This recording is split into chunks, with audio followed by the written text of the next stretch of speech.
Engagement की एक रात पहले मेरी फियांसे और उसका मेल बेस्ट फ्रेंड एक होटल में इतना वाइल्ड पार्टी कर रहे थे कि उन्हें हॉस्पिटल में एडमिट होना पड़ा। ये न्यूज़ सुनकर मुझे बिल्कुल भी बुरा नहीं लगा, बल्कि मैंने तुरंत मुड़कर माइक छीन लिया और स्टेज पर चला गया। सबसे पहले तो आप सभी का थैंक यू जो आप इस पार्टी में आए। चिन रानवे को आज कुछ काम आ गया है, इसलिए वो यहाँ नहीं आ सकती। मैं अब जो अनाउंस करने जा रहा हूँ वो ये है कि मेरे और चिन रानवे के बीच की एंगेजमेंट कैंसिल हो गई है। उसे मुझ में कोई इंटरेस्ट नहीं है और मुझे भी अब उसमें कोई इंटरेस्ट नहीं है। आज के बाद हम दोनों अपनी अपनी लाइफ में जिसे चाहे उससे शादी करने के लिए फ्री हैं। मेरी ये बात सुनते ही जो लोग मेरा मजाक बनते देखना चाहते थे वो सब शॉक रह गए और फिर डिसबिलीफ में आपस में बात करने लगे। गू मुशेंग ने सबके सामने एंगेजमेंट तोड़ दी। गू फैमिली का बिजनेस अभी इतना बड़ा भी नहीं हुआ है, क्या वो इतनी आसानी से ये अलायंस तोड़ सकते हैं? ये सुनकर फैंग पिंग गुस्से से चिल्लाई, तुम एक औरत को भी संभाल कर नहीं रख सकते, सच में एकदम यूजलेस हो। तुम्हारा क्या फायदा है? आज यहाँ इतने सारे लोग आए हैं, तुमने हम गू फैमिली की नाक कटवा दी। अभी इसी वक्त अंकल चिन से सॉरी बोलो। अगर तुमने आज ये एंगेजमेंट तोड़ी तो मैं मान लूंगी कि मेरा कोई बेटा नहीं है। ये सुनकर मैं हल्के से हंसा। ठीक है आंटी, तो क्या अब मैं अपनी एंगेजमेंट कैंसिल करना कंटिन्यू करूं? मेरी इस बात पर मेरी माँ फैंग पिंग मुझे डिसबिलीव से देखने लगी। उनकी नजरों में मैं बस एक बात मानने वाला पपेट था। ये कहकर मैं मुड़ा और पार्टी से बाहर निकल गया। मेरे जाते ही लोग पहले तो शॉक में रह गए और फिर हैरानी से बड़बड़ाने लगे। गू मुशेंग के सबके सामने एंगेजमेंट तोड़ने के बाद क्या गू फैमिली का बिजनेस अब चल पाएगा? क्या इन अमीर परिवारों की अलायंस ऐसे ही कभी भी तोड़ी जा सकती है? तभी मैं पार्किंग लॉट में पहुंचा और अचानक मेरे फोन की घंटी बजी। जब मैंने कॉलर का नाम देखा तो मेरा चेहरा कोल्ड हो गया। मैंने कॉल रिसीव किया। गू मुशेंग, अभी के अभी वापस आओ और यहाँ आकर सबसे सॉरी बोलो और अपनी गलती मानो। मैं क्यों सॉरी बोलूं? मैंने क्या गलत किया है? क्या चिन रानवही को सॉरी नहीं बोलना चाहिए? तुम्हारी क्या औकात है जो तुम चिन रानवही से सॉरी बोलवाओगे?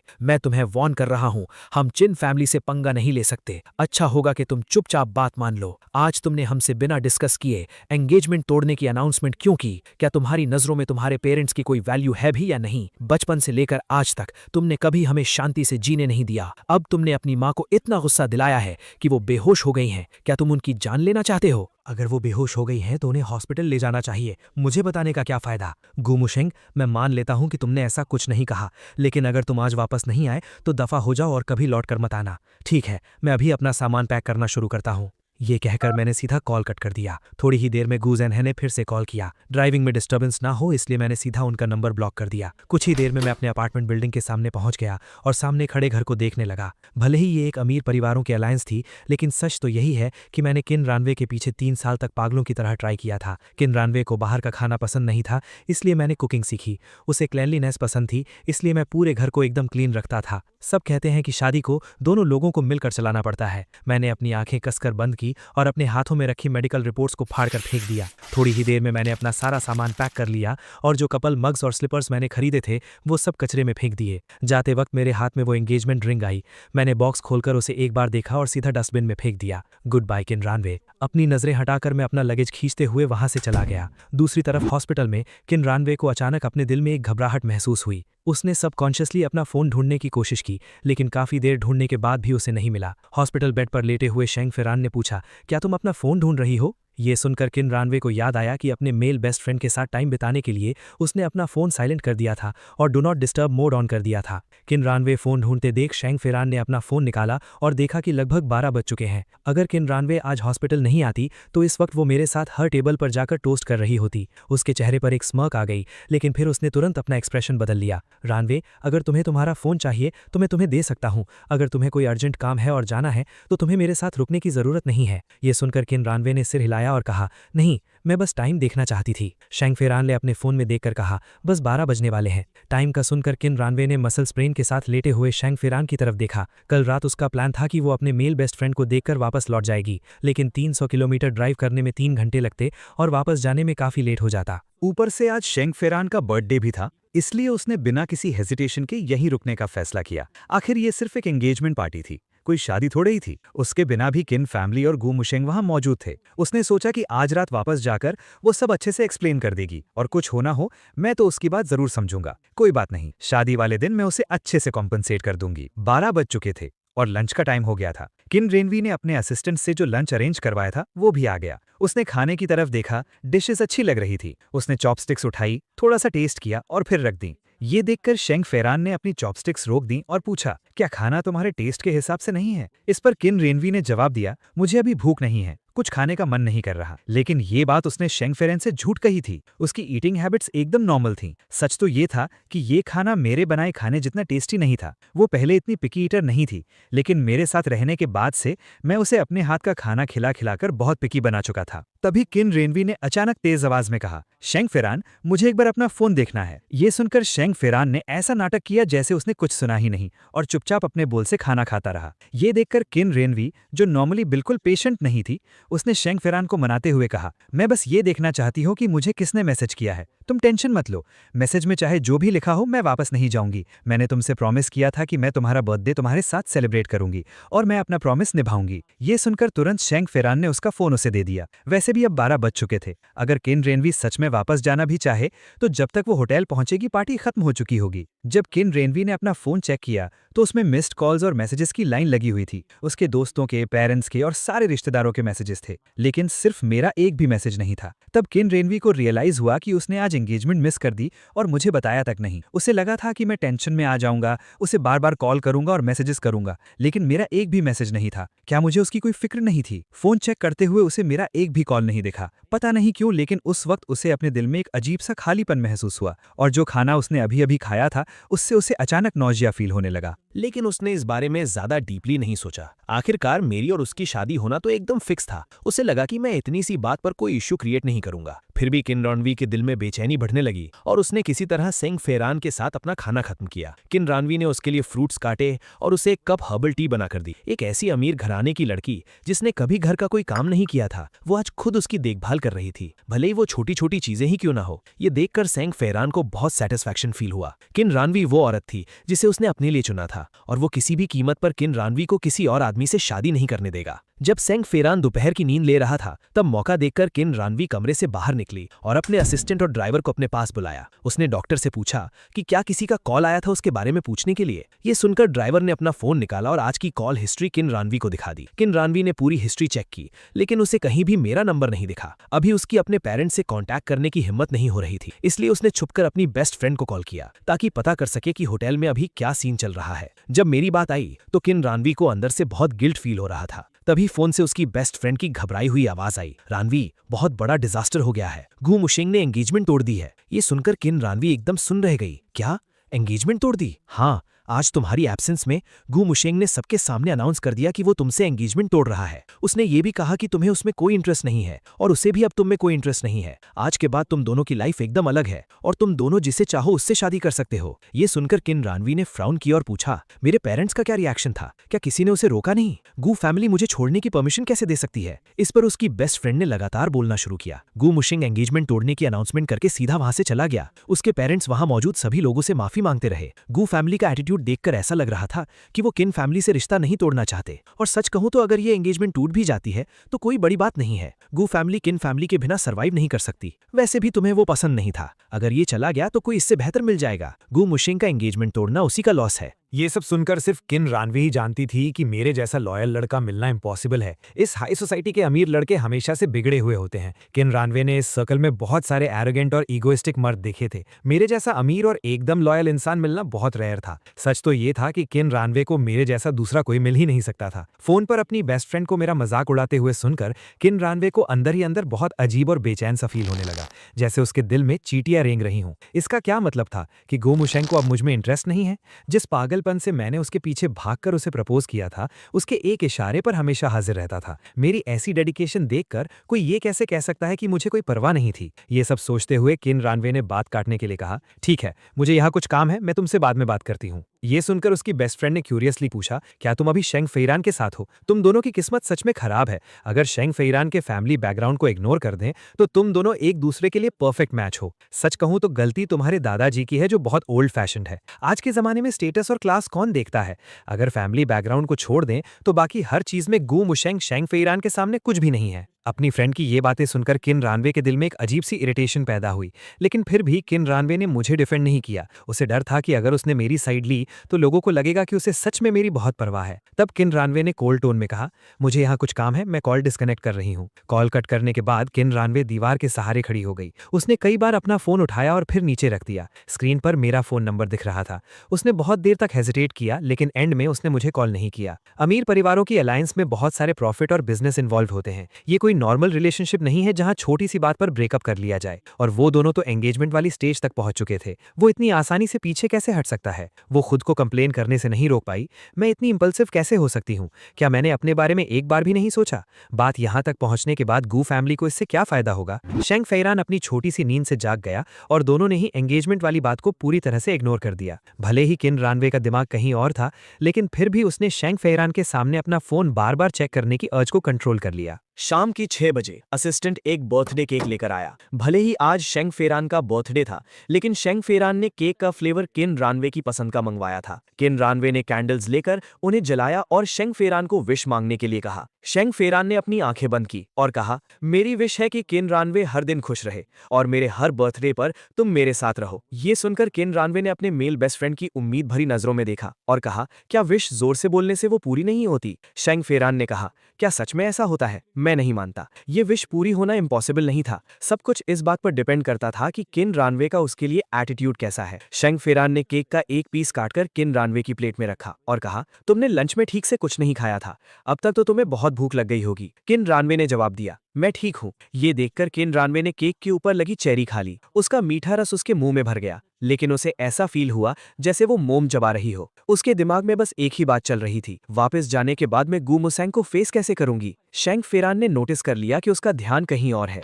तभी मैनेजर वांग जी घबराते हुए अपना फोन लेकर कमरे में आया। शेंग फेरान का हॉस्पिटल में एडमिट होने वाला फोटो किसी ने क्लिक करके इंटरनेट पर डाल दिया है और अब ये हॉट सर्च पर ट्रेंड कर रहा है। ये सुनकर शेंग फेरान ने तुरंत अपना हाथ आगे बढ़ाया। क्या ये भी हॉट सर्च पर जा सकता है? लाओ मुझे देखने दो। वांग जी ने जानबूझकर किन रानवे की तरफ देखा, जो एकदम डिटैच्ड खड़ी थी, और फोन शेंग फेरान को दे दिया। सिर्फ तुम्हारा हॉट सर्च पर आना कोई बड़ी बात नहीं थी। प्रॉब्लम यह है कि इसमें मिस किन का नाम भी घसीट लिया गया है। किसी ने इंटरनेट पर यह पोस्ट कर दिया है कि उन्होंने अपनी एंगेजमेंट पार्टी इसलिए मिस की क्योंकि वो यहाँ तुम्हारे पास आई थी। नेटिजन्स के कमेंट्स देखो, यहाँ फोटोज के साथ पक्के प्रूफ्स हैं। अब इमरजेंसी पीआर करना भी बहुत लेट हो चुका है। अपना नाम सुनते ही किन रानवे का चेहरा बदल गया। उसने तुरंत अपना फोन निकाला और चेक किया। सच में शेंग फेरान का हॉट सर्च ट्रेंडिंग लिस्ट में सबसे टॉप पर था, जो सबसे ज्यादा नोटिसेबल पोजीशन थी। टाइटल था, राइजिंग यंग स्टार, शूटिंग के दौरान हुआ घायल, रूमर्ड गर्लफ्रेंड ने साथ रहकर मनाया बर्थडे। फोटो में किन रानवे हॉस्पिटल रूम के बाहर खड़ी थी, जो एक पूरी स्टोरी बता रही थी। कमेंट सेक्शन में ऐसे कमेंट्स भरे पड़े थे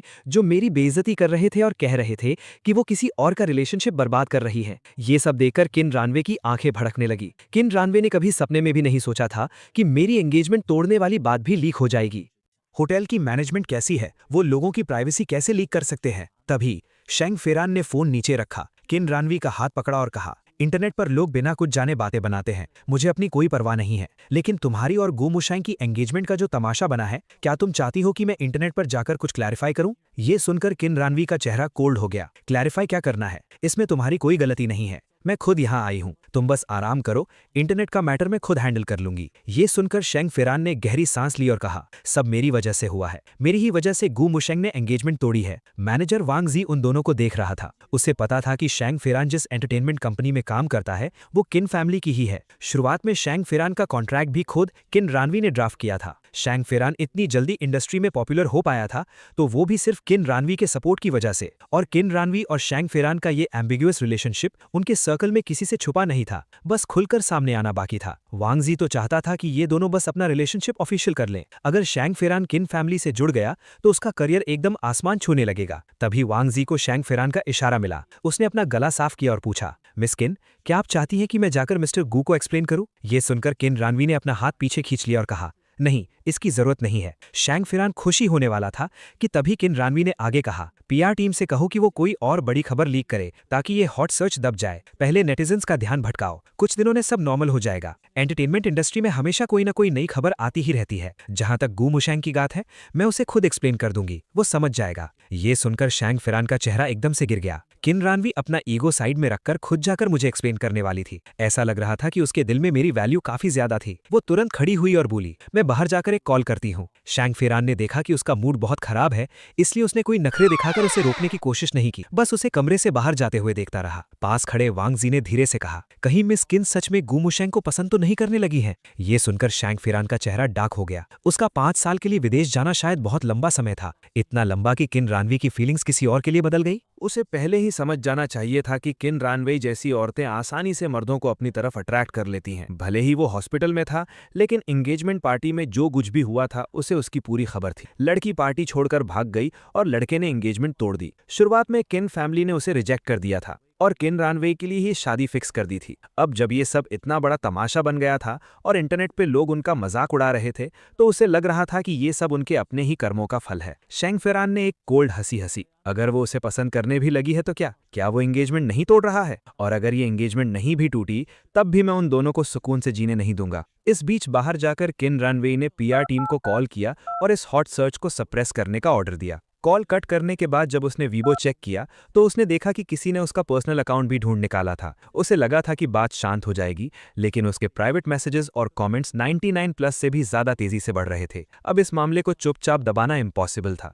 जो लोग कमेंट्स में फालतू में भाभी लिख रहे थे, उन्हें रोकने के लिए किन रानवेई ने तुरंत एक क्लैरिफिकेशन पोस्ट डाली कि हम बस फ्रेंड्स हैं। जैसे ही उसने ये पोस्ट डाली, हॉस्पिटल रूम में लेटे शैंग फेरान ने इसे देखा और उसका पहले से खराब मूड और भी ज्यादा डार्क हो गया। वीवो पर पोस्ट डालने के बाद किन रानवेई ने अपने डैड को कॉल किया। कॉल उठाते ही उसके डैड ने उसे बुरी तरह डांटना शुरू कर दिया। तुमने क्या सोचकर ऐसा किया? अपनी एंगेजमेंट के दिन तुम भागकर हॉस्पिटल चली गई शैंग फेरान के पास, और ऊपर से लोगों ने तुम्हारी फोटोज क्लिक करके इंटरनेट पर डाल दी। तुम्हें अंदाजा भी है कि तुमने कंपनी के लिए कितनी बड़ी प्रॉब्लम खड़ी कर दी है। किन नानत्यान हमेशा अपनी बेटी से बहुत प्यार करते थे और कभी उस पर तेज आवाज में बात भी नहीं करते थे, लेकिन आज वो इतने गुस्से में थे कि फोन पर ही उसे जमकर सुना रहे थे। ये सुनकर किन रानवेई चुपचाप सुनती रही। जब उसे फोन से अपने डैड के हांफने की आवाज आई, तब उसने कहा, डैड, मुझे पता है मेरी गलती है, मैं आज रात वापस आकर माफी मांग लूंगी। और गू फैमिली का क्या रिएक्शन था? गू फैमिली तो तुम्हें कुछ नहीं कह सकती, लेकिन वो गू मुशेंग, मैंने सुना है कि वो तुमसे एंगेजमेंट तोड़ना चाहता है। तुम्हें तो सारी खबर बहुत जल्दी मिल जाती है। अपने डैड की टोन सुनकर उसे समझ आ गया कि उन्हें अभी तक पता नहीं था कि इंटरनेट पर सबको पहले ही पता चल चुका है कि गू मुशेंग ने एंगेजमेंट तोड़ दी है। तब चिन नंतियान ने बहुत ही एरोगेंट टोन में कहा, उसके पेरेंट्स की तो एंगेजमेंट तोड़ने की हिम्मत नहीं है। वो कल का लड़का क्या एंगेजमेंट तोड़ेगा? आज उसने जो एंगेजमेंट तोड़ने का तमाशा किया है, वो बस गुस्से में किया है। जब उसका दिमाग शांत होगा तो सब ठीक हो जाएगा। लेकिन इस सब में पहली गलती तुम्हारी थी, इसलिए प्राइवेटली उसे थोड़ा मना लेना और उसे शांत कर देना, ताकि बात ज्यादा ना बिगड़े। वैसे भी हमारी चिन फैमिली की उसकी कोई सख्त जरूरत नहीं है। ये सुनकर चिन रानवेई को थोड़ी तसल्ली मिली और उसने कहा, मुझे समझ आ गया, मैं उससे अच्छे से बात कर लूंगी। तभी चिन नंतियान ने उसकी बात काटते हुए कहा, जल्दी घर वापस आना और शेंग फीरान के ज्यादा करीब मत रहना, कहीं सोसाइटी में कोई नया तमाशा न बन जाए जिसे हम संभाल ना पाए। ऐसी बातें चिन रानवेई ने पता नहीं कितनी बार सुनी थी। चिन नंतियान को टालने के लिए चिन रानवेई ने बस हाँ में जवाब दिया। अपने डैड से बात करने के बाद चिन रानवेई को बहुत रिलीफ फील हुआ। फिर चिन रानवेई ने मुझे दोबारा कॉल किया। कॉल लग रहा था, लेकिन किसी ने उठाया नहीं। उसने थोड़ा सोचा और फिर इसे ज्यादा सीरियसली नहीं लिया। वापस कमरे में जाकर उसने सबसे पहले शेंग फीरान के पैर के बारे में पूछा, क्या तुम्हारे पैर में अभी भी दर्द है? एनेस्थीसिया का असर खत्म हो गया है, इसलिए अब दर्द होना शुरू हो गया है। क्या मैं डॉक्टर को बुलाऊं? नहीं, इतने से दर्द को मैं बर्दाश्त कर सकता हूं। उस वक्त शेंग फीरान ने ऐसा नाटक किया जैसे कुछ हुआ ही ना हो और तुरंत पूछा, क्या गू मुशेंग ने तुम्हें कॉल किया? इंटरनेट पर लोग कह रहे हैं कि वो तुमसे एंगेजमेंट तोड़ रहा है। इतनी बड़ी बात उसने तुमसे बिना डिस्कस किए ही डिसाइड कर ली। क्या ये तुम्हारी इंसल्ट नहीं है? ये सुनकर चिन रानवेई ने हल्के से सिर हिलाया। आखिरकार मैंने पहले अपना प्रॉमिस तोड़ा है, इसलिए उसका गुस्सा होना नॉर्मल है। लेकिन शेंग फीरान ने आगे कहा, गू मुशेंग बस जानबूझकर एटीट्यूड दिखा रहा है। एक आदमी होकर वो इतना पेटी कैसे हो सकता है? जरा सी बात पर एंगेजमेंट तोड़ने की धमकी दे रहा है। उसे तुम्हारी और चिन फैमिली की इज्जत की कोई परवाह नहीं है। अगर आज वो तुम्हारे साथ ऐसा बर्ताव कर सकता है, तो कल को वो तुम पर हाथ भी उठा सकता है। इस बार तुम उसे ज्यादा भाव मत दो। अच्छा होगा कि तुम उसे 2 दिन तक इग्नोर करो, ताकि वो खुद आकर तुमसे माफी मांगे। अपनी बेस्ट फ्रेंड और शेंग फीरान को दोनों को एक ही बात बोलते सुनकर शुरुआत में जो चिन रानवेई को डाउट हो रहा था, अब उसे लगने लगा कि वो दोनों बिल्कुल सही कह रहे हैं। चिन रानवेई को हेजिटेट करते देख शेंग फीरान ने आग में घी डालते हुए कहा, तुम चिन फैमिली की इकलौती बेटी हो, उसके पेरेंट्स भी तुम्हारी इज्जत करते हैं। गू मुशेंग की क्या हिम्मत जो वो तुम्हारे साथ ऐसा बर्ताव करे, और उसने सबके सामने एंगेजमेंट तोड़ने की अनाउंसमेंट कर दी। क्या उसे डर नहीं है कि उसका ये नाटक उसी पर भारी पड़ जाएगा? शैंग फे रान को किन रानवे के एटीट्यूड के बारे में अच्छे से पता था। वो उसे जितना ऊंचा चढ़ाएगा, किन रानवे उतना ही झुकने से इनकार करेगी और फिर वो उन दोनों को आसानी से अलग कर पाएगा। ये सुनकर किन रानवे ने डाउट के साथ शैंग फे रान की तरफ देखा और कहा, क्या सच में ऐसा करना ठीक रहेगा? इस पर शैंग फे रान ने मुस्कुराते हुए कहा, मैं एक आदमी हूं, क्या मैं मर्दों को नहीं समझता? अगर तुमने इस बार खुद झुककर माफी मांगी तो वो आगे से और भी ज्यादा फायदा उठाएगा। तुम्हें ये समझना होगा कि तुम्हारा स्टेटस हमेशा उससे ऊपर है। ये कहकर शैंग फे रान ने दर्द का नाटक किया। अचानक मेरे पैर में थोड़ा दर्द हो रहा है रानवे, क्या तुम इसे थोड़ा प्रेस कर दोगी? ये सुनकर किन रानवे ने बिना कुछ सोचे अपना पूरा ध्यान उसकी तरफ लगा दिया और शैंग फे रान के पैर को हल्के हाथों से दबाने लगी। दूसरी तरफ जब गू जेनहे को मेरा कोई मैसेज नहीं मिला तो वो घबराने लगा। उसने मेरे सारे क्रेडिट कार्ड्स ब्लॉक कर दिए थे और मेरी सारी फाइनेंशियल सपोर्ट काट दी थी, फिर भी मेरी तरफ से कोई रिस्पॉन्स क्यों नहीं आ रहा था? फिर उसने किसी और के फोन से मुझे मैसेज किया, अगर तुम एंगेजमेंट तोड़ रहे हो तो इसका मतलब है कि तुम अपने पेरेंट्स को नहीं मानते, और अगर तुम हमें अपना पेरेंट्स नहीं मानते तो इतने सालों तक तुम्हें पालने में जो खर्च हुआ है वो सारे पैसे वापस करो। मैंने मैसेज में लगा अटैचमेंट खोला और उसमें लिखी शर्तें देखकर मुझे हंसी आ गई। छोटी बड़ी सारी चीजें मिलाकर वो मुझसे पूरे 300 मिलियन मांग रहे थे। जब से मैंने होश संभाला है, मेरे पेरेंट्स मुझे कभी पसंद नहीं करते थे। लोग कहते हैं कि दुनिया में ऐसे कोई पेरेंट्स नहीं होते जो अपने बच्चों से प्यार ना करें, और अगर वो नहीं करते तो उसके पीछे जरूर कोई वजह होती है। मुझे याद है कि मेरी एक छोटी बहन थी और सबने मुझे यही बताया था कि मैंने अपनी 2 साल की बहन को 2nd फ्लोर की बालकनी से नीचे फेंककर मार डाला था। लोग कहते हैं कि इंसान को 5 साल की उम्र से पहले का कुछ याद नहीं रहता, लेकिन पता नहीं क्यों मुझे आज भी जमीन पर बिखरा हुआ वो खून साफ साफ याद है। उस दिन के बाद से मेरी माँ पागल हो गई थी। वो जब भी मुझे देखती थी मुझे मारती थी और कहती थी कि मेरे अंदर क्रिमिनल जीन्स हैं और मैं पैदाइशी एक टेररिस्ट हूँ। लेकिन जरा सोचो, एक 5 साल का बच्चा अपनी 3 साल की बहन को उठाकर 1.5 मीटर ऊंची बालकनी से नीचे कैसे फेंक सकता है? यही सब सोचते हुए मैंने एक टॉप सीक्रेट फाइल अपने लॉयर को सेंड कर दी। अब वक्त आ गया था कि सालों पुराने इस सच को दुनिया के सामने लाया जाए। गू जेनहे एक पैदाइशी सेल्फिश इंसान था जिसे बस अपनी इज्जत की परवाह थी। दुनिया को ये बताने से कि उसकी पागल बीवी ने अपनी ही बेटी को मार डाला, ये बताना ज्यादा बेहतर था कि एक 5 साल के बच्चे ने गलती से अपनी बहन को नीचे गिरा दिया। इन सारे सबूतों को इकट्ठा करने में मुझे आधी रात हो गई। मैंने अपनी बॉडी को थोड़ा स्ट्रेच किया। जब मैंने अपना फोन उठाया तो देखा कि किन रानवे ने मुझे कई कॉल्स किए थे। मैं सोने से पहले अपना मूड खराब नहीं करना चाहता था, इसलिए मैंने एक क्लिक से उसे ब्लॉक किया, अपना फोन साइड में फेंका और कपड़े लेके नहाने चला गया। दूसरी तरफ किन रानवे ने अपना प्रॉमिस पूरा किया और शैंग फे रान का बर्थडे सेलिब्रेट करने के बाद ही वहां से निकली। भले ही उसने पूरे दिन कोई भारी काम नहीं किया था, लेकिन फिर भी वो बहुत ज्यादा थकी हुई महसूस कर रही थी। वो थोड़ा आराम करना चाहती थी, लेकिन उसे नींद ही नहीं आ रही थी। उसने दर्द करते हुए अपने माथे को दबाया और कार की खिड़की के बाहर देखा, फिर अपना फोन निकालकर दोबारा मुझे कॉल करने लगी, लेकिन फिर भी कॉल किसी ने नहीं उठाया। उसे कोल्ड ऑटोमेटेड आवाज सुनकर और चिढ़ मच रही थी। आखिर कू मू शिंग को हो क्या गया था? दिन में वो कॉल नहीं उठा रहा था तो समझ आता है कि शायद वो बिजी होगा, लेकिन अब तो आधी रात हो चुकी थी। वो कितना भी बिजी क्यों ना हो, अब तक तो फ्री हो गया होगा। गुस्से से भरी हुई किन रानवे तुरंत उस घर में आई जहां हम दोनों साथ रहते थे। उसने चाबी से दरवाजा नहीं खोला, बल्कि सीधा डोर बेल बजाई। काफी देर तक घंटी बजाने के बाद भी अंदर से कोई आवाज नहीं आई। उसने चिढ़कर अपना पैर जमीन पर पटका और दरवाजे को ऐसे घूरने लगी जैसे उसमें छेद कर देगी। वो दरवाजे तक आ गई थी, फिर भी मैंने एक बार भी दरवाजा नहीं खोला। जो ड्राइवर किन रानवे के साथ आया था, उसने देखा कि मैडम बहुत गुस्से में है, इसलिए उसने डरते हुए कहा, मैडम कहीं मिस्टर गू घर पर नहीं तो नहीं है? ये सुनकर किन रानवे का चेहरा एकदम सुन्न पड़ गया। अगर वो यहाँ नहीं है तो कहाँ जा सकता है? क्या वो वापस गू फैमिली के घर चला गया? किन रानवे थोड़ी देर चुप रही और फिर दरवाजे के पास रखे फ्लावर पॉट के नीचे से एक स्पेयर की निकाली। ये चाबी मैंने उसके लिए रखी थी क्योंकि वो अक्सर अपनी चाबियां भूल जाती थी। ये स्पेयर की यहाँ बहुत लंबे समय से रखी थी, लेकिन किन रानवे आज पहली बार इसे यूज कर रही थी। जब किन रानवे ने चाबी से दरवाजा खोला तो पूरे घर में अंधेरा था। जैसे ही उसने लाइट्स ऑन की, घर वैसा ही लग रहा था जहां वो पिछले 1 साल से रह रहे थे, लेकिन फिर भी कुछ मिसिंग सा लग रहा था। तभी किन रानवे ने नोटिस किया कि दरवाजे के पास रखे जूते गायब थे। किचन एकदम खाली था, टेबल से पानी का ग्लास गायब था, यहाँ तक कि बुक शेल्फ से सारी किताबें और फाइल्स गायब थीं। कोई अनजान इंसान देखे तो उसे लगेगा कि घर में चोरी हो गई है। ये देखकर चिन रानवे तुरंत मेरे बेडरूम में गई। वार्डरोब देखा तो वो भी पूरी तरह से खाली था। उस खाली वार्डरोब को देखकर चिन रानवे बहुत देर तक सुन्न खड़ी रही। क्या गू मुसेंग सच में चला गया है? नॉर्मली इस वक्त अगर मैं नहीं सोया होता तो मैं अपनी कंप्यूटर टेबल पर बैठकर काम कर रहा होता और साथ ही साथ पूरे घर की सफाई कर देता। चिन रानवे ने पूरे कमरे में नजर दौड़ाई और आखिरकार उसे एक डस्टबिन में एक खुला हुआ रिंग बॉक्स दिखा। ये देखकर चिन रानवे ने अपने हाथ में पकड़ी हुई रिंग को कसकर भींच लिया और एकदम चुप रही। पास खड़ा ड्राइवर बहुत टेंशन में था। उसने देखा कि चिन रानवे की आंखें लाल हो गई हैं। पता नहीं वो गुस्से में थी या उसे रोना आ रहा था। उसे लगा था कि एंगेजमेंट पार्टी में मेरा एंगेजमेंट तोड़ने का अनाउंसमेंट करना सिर्फ एक गुस्से वाला रिएक्शन था। उसने कभी नहीं सोचा था कि मैं बिना कुछ बताए सच में घर छोड़कर चला जाऊंगा। ऐसा लग रहा था कि मैं एंगेजमेंट तोड़ने को लेकर एकदम सीरियस था। ये देखकर ड्राइवर ने जल्दी से पूछा, मैडम आप आज रात कहाँ रुकेंगी? ये सुनकर चिन रानवे बिना किसी एनर्जी के बैठ गई और सबकॉन्शियसली उस रिंग को अपनी मिडिल फिंगर में पहन लिया। फिर उसने अपना फोन निकाला और मुझे दोबारा कॉल करने लगी, एक के बाद एक। आखिरकार 7वीं बार कॉल करने पर मैंने कॉल उठा लिया। क्या काम है? मेरी आवाज में थकान और रूखापन था। मेरी आवाज सुनकर चिन रानवे मुझे गालियां देने ही वाली थी, लेकिन मेरी थकी हुई आवाज सुनकर उसके शब्द गले में ही अटक गए। तुम अभी कहाँ हो? सुबह के 3 बजने वाले हैं, क्या तुम्हें घर वापस नहीं आना चाहिए? ये सुनकर मैंने कोल्ड टोन में कहा, मैं सोने जा रहा हूँ, कॉल रख रहा हूँ। ये सुनकर चिन रानवे अपने ब्लैक स्क्रीन वाले फोन को ब्लैंकली घूरती रही। उसने सच में मेरा कॉल काट दिया। कॉल कट होने के बाद चिन रानवे को रियलाइज हुआ कि अभी फोन पर मेरा एटीट्यूड कितना कोल्ड था, जैसे मैं पूरी तरह से बदल गया हूँ। लेकिन चिन रानवे का गुस्सा शांत नहीं हुआ। उसने दोबारा कॉल किया, लेकिन इस बार मेरा फोन स्विच ऑफ था। तब चिन रानवे ने मुड़कर ड्राइवर से कहा, मैं आज रात यहीं रुकूंगी, तुम जा सकते हो। सोने से पहले चिन रानवे ने मुझे एक और टेक्स्ट मैसेज भेजा जिसमें लिखा था कि मैं कल सुबह आकर मिलूं। वो रात चिन रानवे के लिए बहुत खराब गुजरी। वो पूरी रात बिस्तर पर करवटें बदलती रही। बड़ी मुश्किल से उसे नींद आई थी कि सुबह हो गई। चिन रानवे ने अपने सिरदर्द को इग्नोर करते हुए उठी और फोन देखा। अभी सिर्फ 7 बजे थे। फ्रेश होते वक्त भी वो बार बार अपना फोन चेक कर रही थी, ये देखने के लिए कि मैंने कोई रिप्लाई किया है या नहीं, लेकिन कोई रिप्लाई नहीं था। 8 बजते ही चिन रानवे खुद को रोक नहीं पाई और उसने मुझे कॉल कर दिया।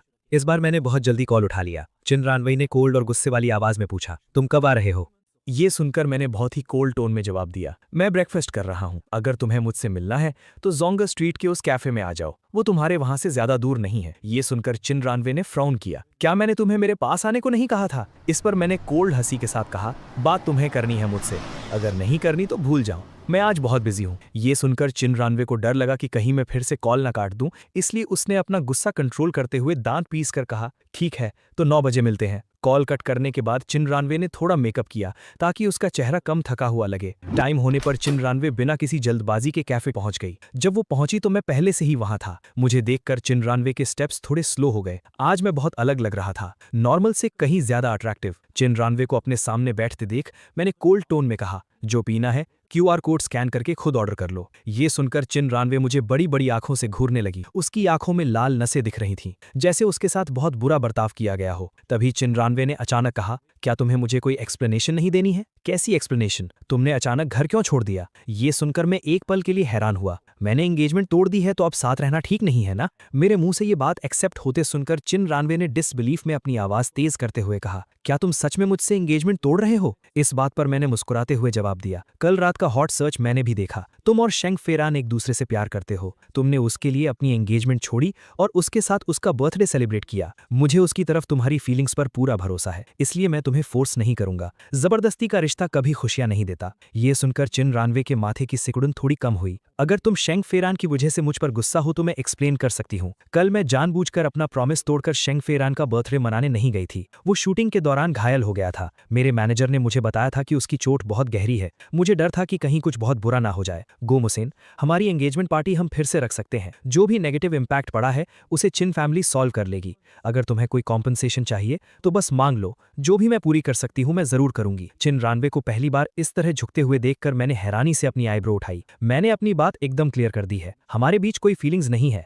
अगर तुम्हें बस अलायंस के लिए कोई इंसान चाहिए तो किसी और को ढूंढ लो। ये सुनकर किन रानवे का चेहरा एकदम डार्क हो गया। क्या मतलब है हमारे बीच फीलिंग्स नहीं है? तुम मुझसे प्यार करते हो, ये बात किसे नहीं पता? ये सुनकर मैं एक पल के लिए खो सा गया, लेकिन फिर मैंने एक झूठ बोल दिया, अब नहीं करता। अच्छा होगा कि हम शांति से अलग हो जाएं। ये सुनकर किन रानवे खुद को और रोक नहीं पाई और खड़ी हो गई। गू मुशेंग, अगर तुम मुझसे एंगेजमेंट तोड़ोगे तो क्या तुमने अपने पेरेंट्स और गू फैमिली के बिजनेस के बारे में सोचा है? शादी कोई खेल नहीं है। हमारी जैसी फैमिलीज में शादी में कोई फ्रीडम नहीं होती। हाँ, मैं तुम्हें पसंद नहीं करती, लेकिन मत भूलो कि ये तुम्हारी गू फैमिली ही थी जो हमारी किन फैमिली से अलायंस करने के लिए गिड़गिड़ा रही थी। और ये भी मत भूलना कि वो तुम ही थे जो एक कुत्ते की तरह मेरे पीछे पड़े रहते थे और भगाने पर भी नहीं जाते थे। अब कॉन्ट्रैक्ट साइन हो चुके हैं, वेडिंग ड्रेस ट्राई कर ली गई है, पार्टी का वेन्यू बुक हो गया है, यहां तक कि इन्विटेशंस भी भेजे जा चुके हैं, और तुम बस ऐसे ही कह रहे हो कि तुम्हें एंगेजमेंट तोड़नी है? क्या तुम्हें लगता है कि तुम किन फैमिली को ऐसे ही बेवकूफ बना सकते हो? क्या तुम्हें यकीन है कि मैं आज ही अपने डैड को बोलकर तुम्हारे बिजनेस से सारी इन्वेस्टमेंट वापस नहीं खिंचवा लूंगी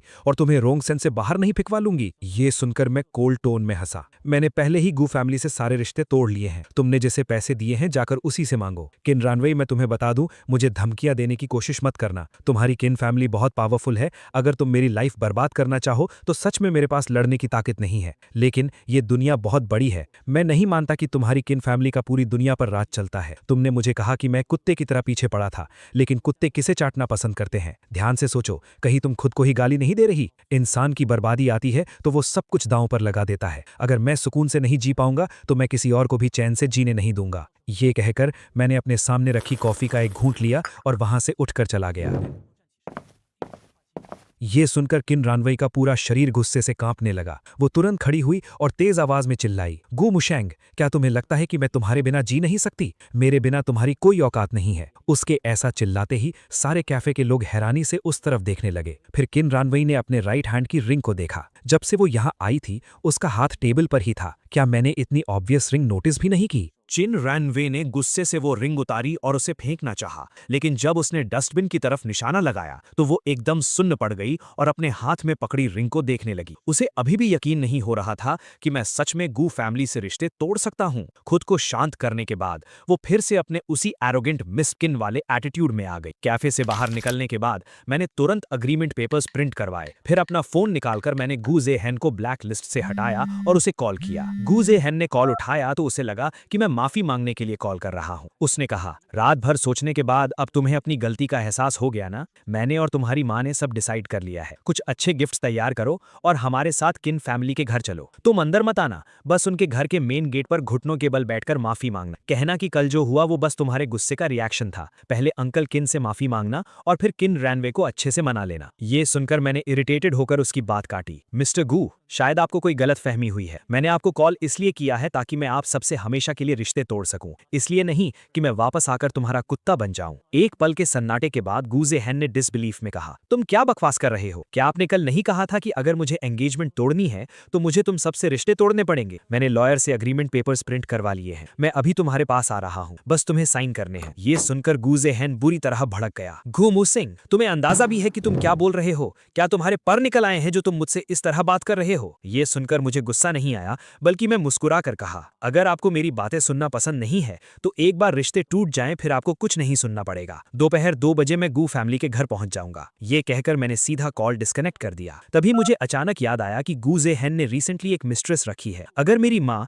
फैंग पिंग को इसके बारे में पता चला तो क्या होगा? यही सब सोचते हुए मैंने अपने पुराने क्लासमेट जो युआन को कॉल किया, जो अब एक लॉयर है। टाइम होते ही हम दोनों ड्राइव करके सीधा गू फैमिली के घर पहुंच गए, लेकिन जैसे ही हम दरवाजे पर पहुंचे माँ फैंग पिंग मुझे देखते ही पागलों की तरह चिल्लाने लगी। अगर मुझे पता होता कि तुम इतने नाफरमान निकलोगे तो मैंने तुम्हें बचपन में ही डुबाकर मार दिया होता। 5 साल की उम्र में तुमने अपनी सगी बहन को मार डाला और अब तुम इस परिवार को बर्बाद करने आ गए हो। मैंने अपनी आधी जान लगाकर तुम्हें पैदा किया और तुम इस तरह अपने पेरेंट्स का एहसान चुका रहे हो। तुम्हें खूनी हो, तुमने अपनी बहन को मारा है। तुम्हें जिंदगी भर गू फैमिली में रहकर अपने पापों की सजा काटनी होगी। पास खड़े जू युआन ने अपनी लाइफ में पहली बार ऐसा नजारा देखा था। वो डरकर एक कदम पीछे हट गया और टेंशन में मेरी तरफ देखने लगा। ये सोच करके मैं ऐसे एनवायरनमेंट में बड़ा हुआ हूँ। जू युआन की रीढ़ की हड्डी में सिहरन दौड़ गई, लेकिन उसने नोटिस किया कि मेरे चेहरे पर एकदम शांति थी। मैंने बोलने के लिए मुंह खोला ही था कि फैंग पिंग ने टेबल से एक हैवी ऐश ट्रे उठाया और मुझे मारने के लिए फेंकने वाली थी। मैं ना पीछे हटा ना बचने की कोशिश की,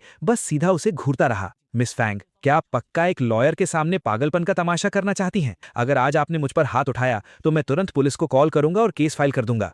ये सुनकर गू ज़ेहेन ने जल्दी से फैंग पिंग को पकड़ लिया। तुम्हारी वजह से तुम्हारी माँ की तबीयत खराब हुई है। तुम उन्हें इतना गुस्सा दिला रहे हो, क्या तुम उन्हें पूरी तरह से पागल करके ही खुश होगे? मैंने जवाब दिया, मैं पहले ही कह चुका हूं, अगर वो बीमार है तो उन्हें हॉस्पिटल ले जाओ। बीमारी का बहाना बनाकर जो मर्जी वो करने की आजादी उन्हें नहीं मिली है। ये सुनकर फैंग पिंग मुझे घूरने लगी। तुम मुझे मेंटल पेशेंट बोल रहे हो? तभी मैंने मुड़कर गू ज़ेहेन की तरफ देखा। मंचहाउज़न सिंड्रोम। गू ज़ेहेन, आप इस बीमारी के बारे में बहुत अच्छे से जानते होंगे। ये सुनकर गू ज़ेहेन एकदम सुन पड़ गया और उसकी आंखों में खौफ साफ झलक रहा था। मिस्टर गू, आगे जो मुझे बात करनी है वो मैं आपसे अकेले में करना चाहता हूं। अगर आप मना करेंगे तो मुझे सबके सामने आपके काले सच को खोलने में कोई प्रॉब्लम नहीं होगी। अब गू ज़ेहेन का वो पहले वाला कॉन्फिडेंस पूरी तरह गायब हो चुका था। उसने तुरंत अपनी पत्नी को शांत किया, फैंग पिंग को बेडरूम में ले जाकर नौकरों को उस पर नजर रखने को कहा और फिर मुझे स्टडी रूम में ले गया। मैंने पास खड़े डरे हुए जू युआन की तरफ इशारा किया कि सब ठीक रहेगा। स्टडी रूम में पहुंचकर मैंने बहुत ही काम तरीके से अग्रीमेंट पेपर्स निकाले। गू फैमिली की मुझे कोई भी चीज नहीं चाहिए। अगर आपको शर्तें मंजूर हैं तो यहाँ साइन कर दीजिए। ये सुनकर गू जिन्हे पर कोई असर नहीं दिखा। वो अपनी बॉस चेयर पर बैठा, सिगरेट जलाई और फिर ड्रॉअर खोलकर एक अकाउंट बुक निकाली। मैंने कहा था, अगर तुम्हें हमसे रिश्ते तोड़ने हैं तो पहले सारे पैसे वापस करो, 300 मिलियन। ये सुनकर मैं कोल्ड टोन में हंसा। मिस्टर गू, मैं आपसे डिस्कशन नहीं कर रहा हूँ, मैं आपको ऑर्डर दे रहा हूँ। 6 साल की उम्र से मैं अपनी दादी के साथ रहा हूँ और 18 साल तक उन्होंने ही मुझे पाला है। पता नहीं किस बेशर्मी से आप मुझसे 300 मिलियन मांग रहे हैं। ये झूठा बिल आपने कैसे बनाया है ये सिर्फ आप ही जानते हैं। मेरे साथ ये फालतू के नाटक मत कीजिए। अगर आपने मुझे सच में गुस्सा दिला दिया तो मुझे दुनिया को ये बताने में कोई झिझक नहीं होगी कि मिस फैंग ने खुद अपनी छोटी बेटी को मारा था और उसका इल्जाम अपने बड़े बेटे पर डाल दिया। मेरी ये बात सुनते ही गू जिन्हे अपनी चेयर से खड़ा हो गया और चिल्लाया, क्या तुम्हारे पास कोई सबूत है जो तुम ये बकवास कर रहे हो? इस पर मैंने बहुत शांति से जवाब दिया, तो जब आप लोगों ने मुझे खूनी बोला था तब आपके पास कोई सबूत था? उस वक्त घर के नौकरों ने भी देखा था। तो जरा बताइए, 1.5 मीटर ऊंची बालकनी से एक 5 साल का बच्चा जिसकी खुद की हाइट 1 मीटर भी नहीं थी, वो एक 3 साल के बच्चे को कैसे नीचे फेंक सकता है? अगर मैं ये बात इंटरनेट पर डाल दूं तो मुझे पूरा यकीन है कि बहुत सारे नेटिजन्स मेरी साइड लेकर सब कुछ साफ कर देंगे। ये सुनकर गू जिन्हे ने जोर से डेस्क पर हाथ मारा और खड़ा हो गया। उसकी आंखें गुस्से से फटी जा रही थी। वो मुझे डराने की कोशिश कर रहा था, लेकिन मुझे एकदम शांत खड़ा देखकर गू जिन्हे का वो एरोगेंस टूट गया। उसके हाथ कांपने लगे, माथे पर पसीना आने लगा और उसकी कांपती हुई आवाज निकली, ये सब बस तुम्हारी एक कहानी है। ये सुनकर मैंने अपना फोन निकाला और स्क्रीन पर एक मेडिकल रिपोर्ट खोल दी। गू जिन्हे ने ध्यान से देखा। वो फैंग पिंग की मेंटल हॉस्पिटल की चेकअप रिपोर्ट थी। मंचहाउसन सिंड्रोम एक बहुत ही एक्सट्रीम साइकोलॉजिकल डिसऑर्डर है जो ज्यादातर बच्चों की मांओं में पाया जाता है। आसपास के लोगों का अटेंशन और सिंपैथी पाने के लिए वो जानबूझकर अपने बच्चों को हर्ट करती हैं, टॉर्चर करती हैं, यहाँ तक कि उन्हें मार भी देती हैं। फिर मैंने अचानक बोलना शुरू किया। फैंग पिंग आपसे बहुत ज्यादा प्यार करती थी। बेटी के पैदा होने के बाद उसे लगा कि बेटी ने सारा अटेंशन छीन लिया है। अपनी वैल्यू दिखाने और आपका अटेंशन वापस पाने के लिए उसने अपनी बेटी को मारने का फैसला किया। वो एक माँ कहलाने के लायक नहीं है, एक इंसान कहलाने के भी लायक नहीं है। अपने स्वार्थ को पूरा करने के लिए उसने ना सिर्फ अपनी बेटी को मारा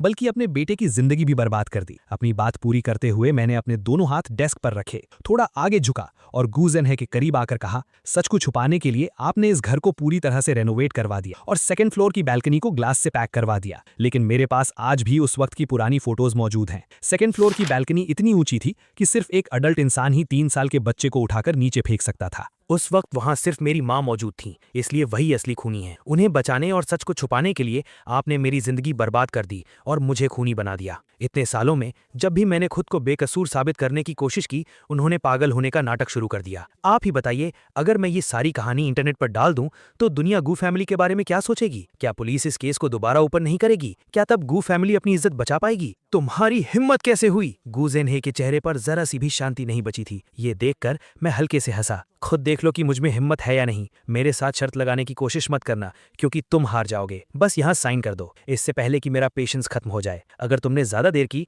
तो मैं गारंटी नहीं दे सकता कि मैं कितना पागलपन कर गुजरूंगा। ये सुनकर गू जिन्हे ने भारी और कोल्ड टोन में कहा, गू फैमिली के पास बिलियंस का बिजनेस और प्रॉपर्टी है। तुम गू फैमिली के इकलौते वारिस हो। क्या सच में तुम्हें ये सब नहीं चाहिए? मैंने कोल्ड टोन में जवाब दिया, तुम्हारी चीजें मुझे गंदी लगती हैं। काश ऐसा हो सकता कि मैं कभी गू फैमिली में पैदा ही ना होता और कभी तुम्हारा बेटा ही ना बनता। ठीक है। गू जिन्हे ने गुस्से में 3 बार ठीक है बोला। उसके हाथ पूरी तरह कांप रहे थे। उसने पूरी ताकत के साथ एग्रीमेंट पर अपने साइन कर दिए। गू मुशेंग, बाद में पछताना मत। गू जिन्हे को आखिरकार साइन करते हुए देखकर मैंने एग्रीमेंट पेपर समेटते हुए कहा, मेरे बारे में सोचने से अच्छा है तुम अपने बारे में सोचो। एक खूनी के मददगार। तुम एक बाप कहलाने के लायक नहीं हो और ना ही एक बेटे कहलाने के लायक हो। अपनी झूठी इज्जत बचाने के लिए तुमने अपनी दादी को धोखा दिया है। दादी का नाम सुनते ही गू जिन्हे की आंखों में पहली बार गिल्ट और पछतावे की एक झलक दिखाई दी। ये कहकर मैं बिना किसी हिचकिचाहट के मुड़ा और वहां से चला गया। मुझे बाहर आते देख जू युआन ने जल्दी से धीमी आवाज में पूछा, क्या तुमने साइन कर दिए? उसने तुम्हारे लिए कोई प्रॉब्लम तो नहीं क्रिएट की? हाँ, साइन कर दी। ये कहकर मैंने एग्रीमेंट पेपर्स उसे दे दी। जू युआन ने उन्हें ध्यान से चेक किया और जब उसे तसल्ली हो गई कि सब ठीक है तो उसने उन्हें ध्यान से रख ली। तभी फैंग पिंग को शायद एहसास हो गया था कि मैं जा रहा हूँ। वो सब कुछ भूलकर बेडरूम से बाहर भागी और चिल्लाने लगी, गू मुशेंग, तुम कहीं नहीं जा सकते। तुम मेरे बेटे हो। मैंने तुम्हें पैदा किया है। तुम्हें मेरी जिम्मेदारी लेनी होगी। तुम्हें अपनी बहन की मौत का पश्चाताप करना होगा। तुम यहाँ से कहीं नहीं जा सकते। उसका ये ड्रामा देखकर मुझे कुछ भी फील नहीं हो रहा था, क्योंकि अगर मैं यहाँ से चला गया तो वो सारा पाप उसी के सिर पर आ जाएगा और वो उस पाप का बोझ नहीं उठा सकती। लेकिन घर के बाकी सभी लोग एकदम सुन्न थे, जैसे उन्हें इस सब की आदत हो गई हो। घर में सबको यही लगता था कि फैंगपिंग के हंगामा करने पर मैं हमेशा हार मानकर घुटनों के बल माफी मांग लूंगा। लेकिन इस बार मैंने शांति से फैंगपिंग के पीछे इशारा करते हुए कहा, चिल्लाना बंद करो, तुम्हारी बेटी तुम्हारे कंधे पर बैठकर तुम पर हंस रही है। इतना कहते ही गुस्से में पागल हो रही फैंगपिंग अचानक एकदम शांत हो गई। उसका चेहरा देखते देखते पीला पड़ गया और उसकी आंखों में खौफ साफ दिखने लगा। उसे समझ आ गया कि अब वो उसके कंट्रोल में नहीं है।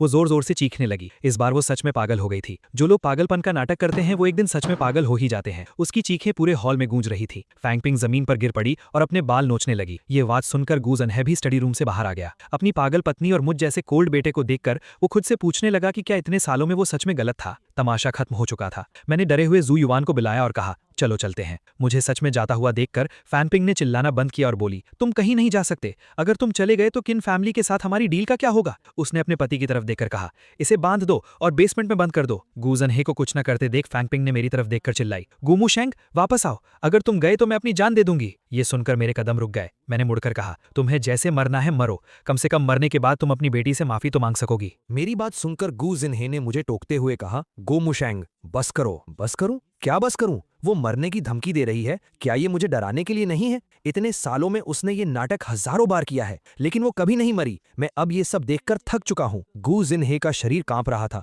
उसे डर था कि गू फैमिली का ये काला सच बाहर ना आ जाए। तभी फैंगपिंग गू ज़नहे के पास जाकर रोने लगी। इसके सारे कार्ड्स ब्लॉक कर दो, इसे एक पैसा भी मत देना। अगर ये यहां से जाता है तो इसे बाहर सड़कों पर भूखा मरने दो। इस बार मैंने कुछ नहीं कहा, बस एक कोल्ड स्माइल दी और बिना पीछे मुड़े वहां से चला गया। गू फैमिली के घर से निकलने के बाद जो युवान का चेहरा बहुत अजीब लग रहा था। उसने मेरे कंधे पर हाथ रखा और बोला, परेशान मत हो, अब मुझे समझ आ रहा है कि तुम इस परिवार से अलग क्यों होना चाहते थे। मुशेंग, तुम मेरे अच्छे दोस्त हो, अगर कोई भी प्रॉब्लम हो तो मुझे बताना। ये सुनकर मैंने पूरी सीरियसनेस के साथ कहा, तो फिर मुझे कोई नौकरी दिलवा दो। जो युवान को लगा कि मुझे सच में पैसों की बहुत जरूरत है, इसलिए वो अपने दिमाग में ऐसी नौकरियां सोचने लगा जो वो मुझे दे सकता था। मुझ में टैलेंट है, गुड लुक्स हैं, लेकिन मैं कोई ऑर्डिनरी जॉब नहीं कर सकता। गू फैमिली के बेटे को काम मिलने में बहुत मुश्किलें आ सकती हैं। तभी जो युवान ने अपने बाल खुजाते हुए कहा, सच कहूं तो मेरे पास एक हाई पेइंग जॉब है, मंथली सैलरी 20 लाख है और बाद में प्रॉफिट शेयर भी मिलेगा। अगर शो हिट हो गया तो तुम महीने के करोड़ों कमा सकते हो। ये सुनकर मुझे इंटरेस्ट आ गया।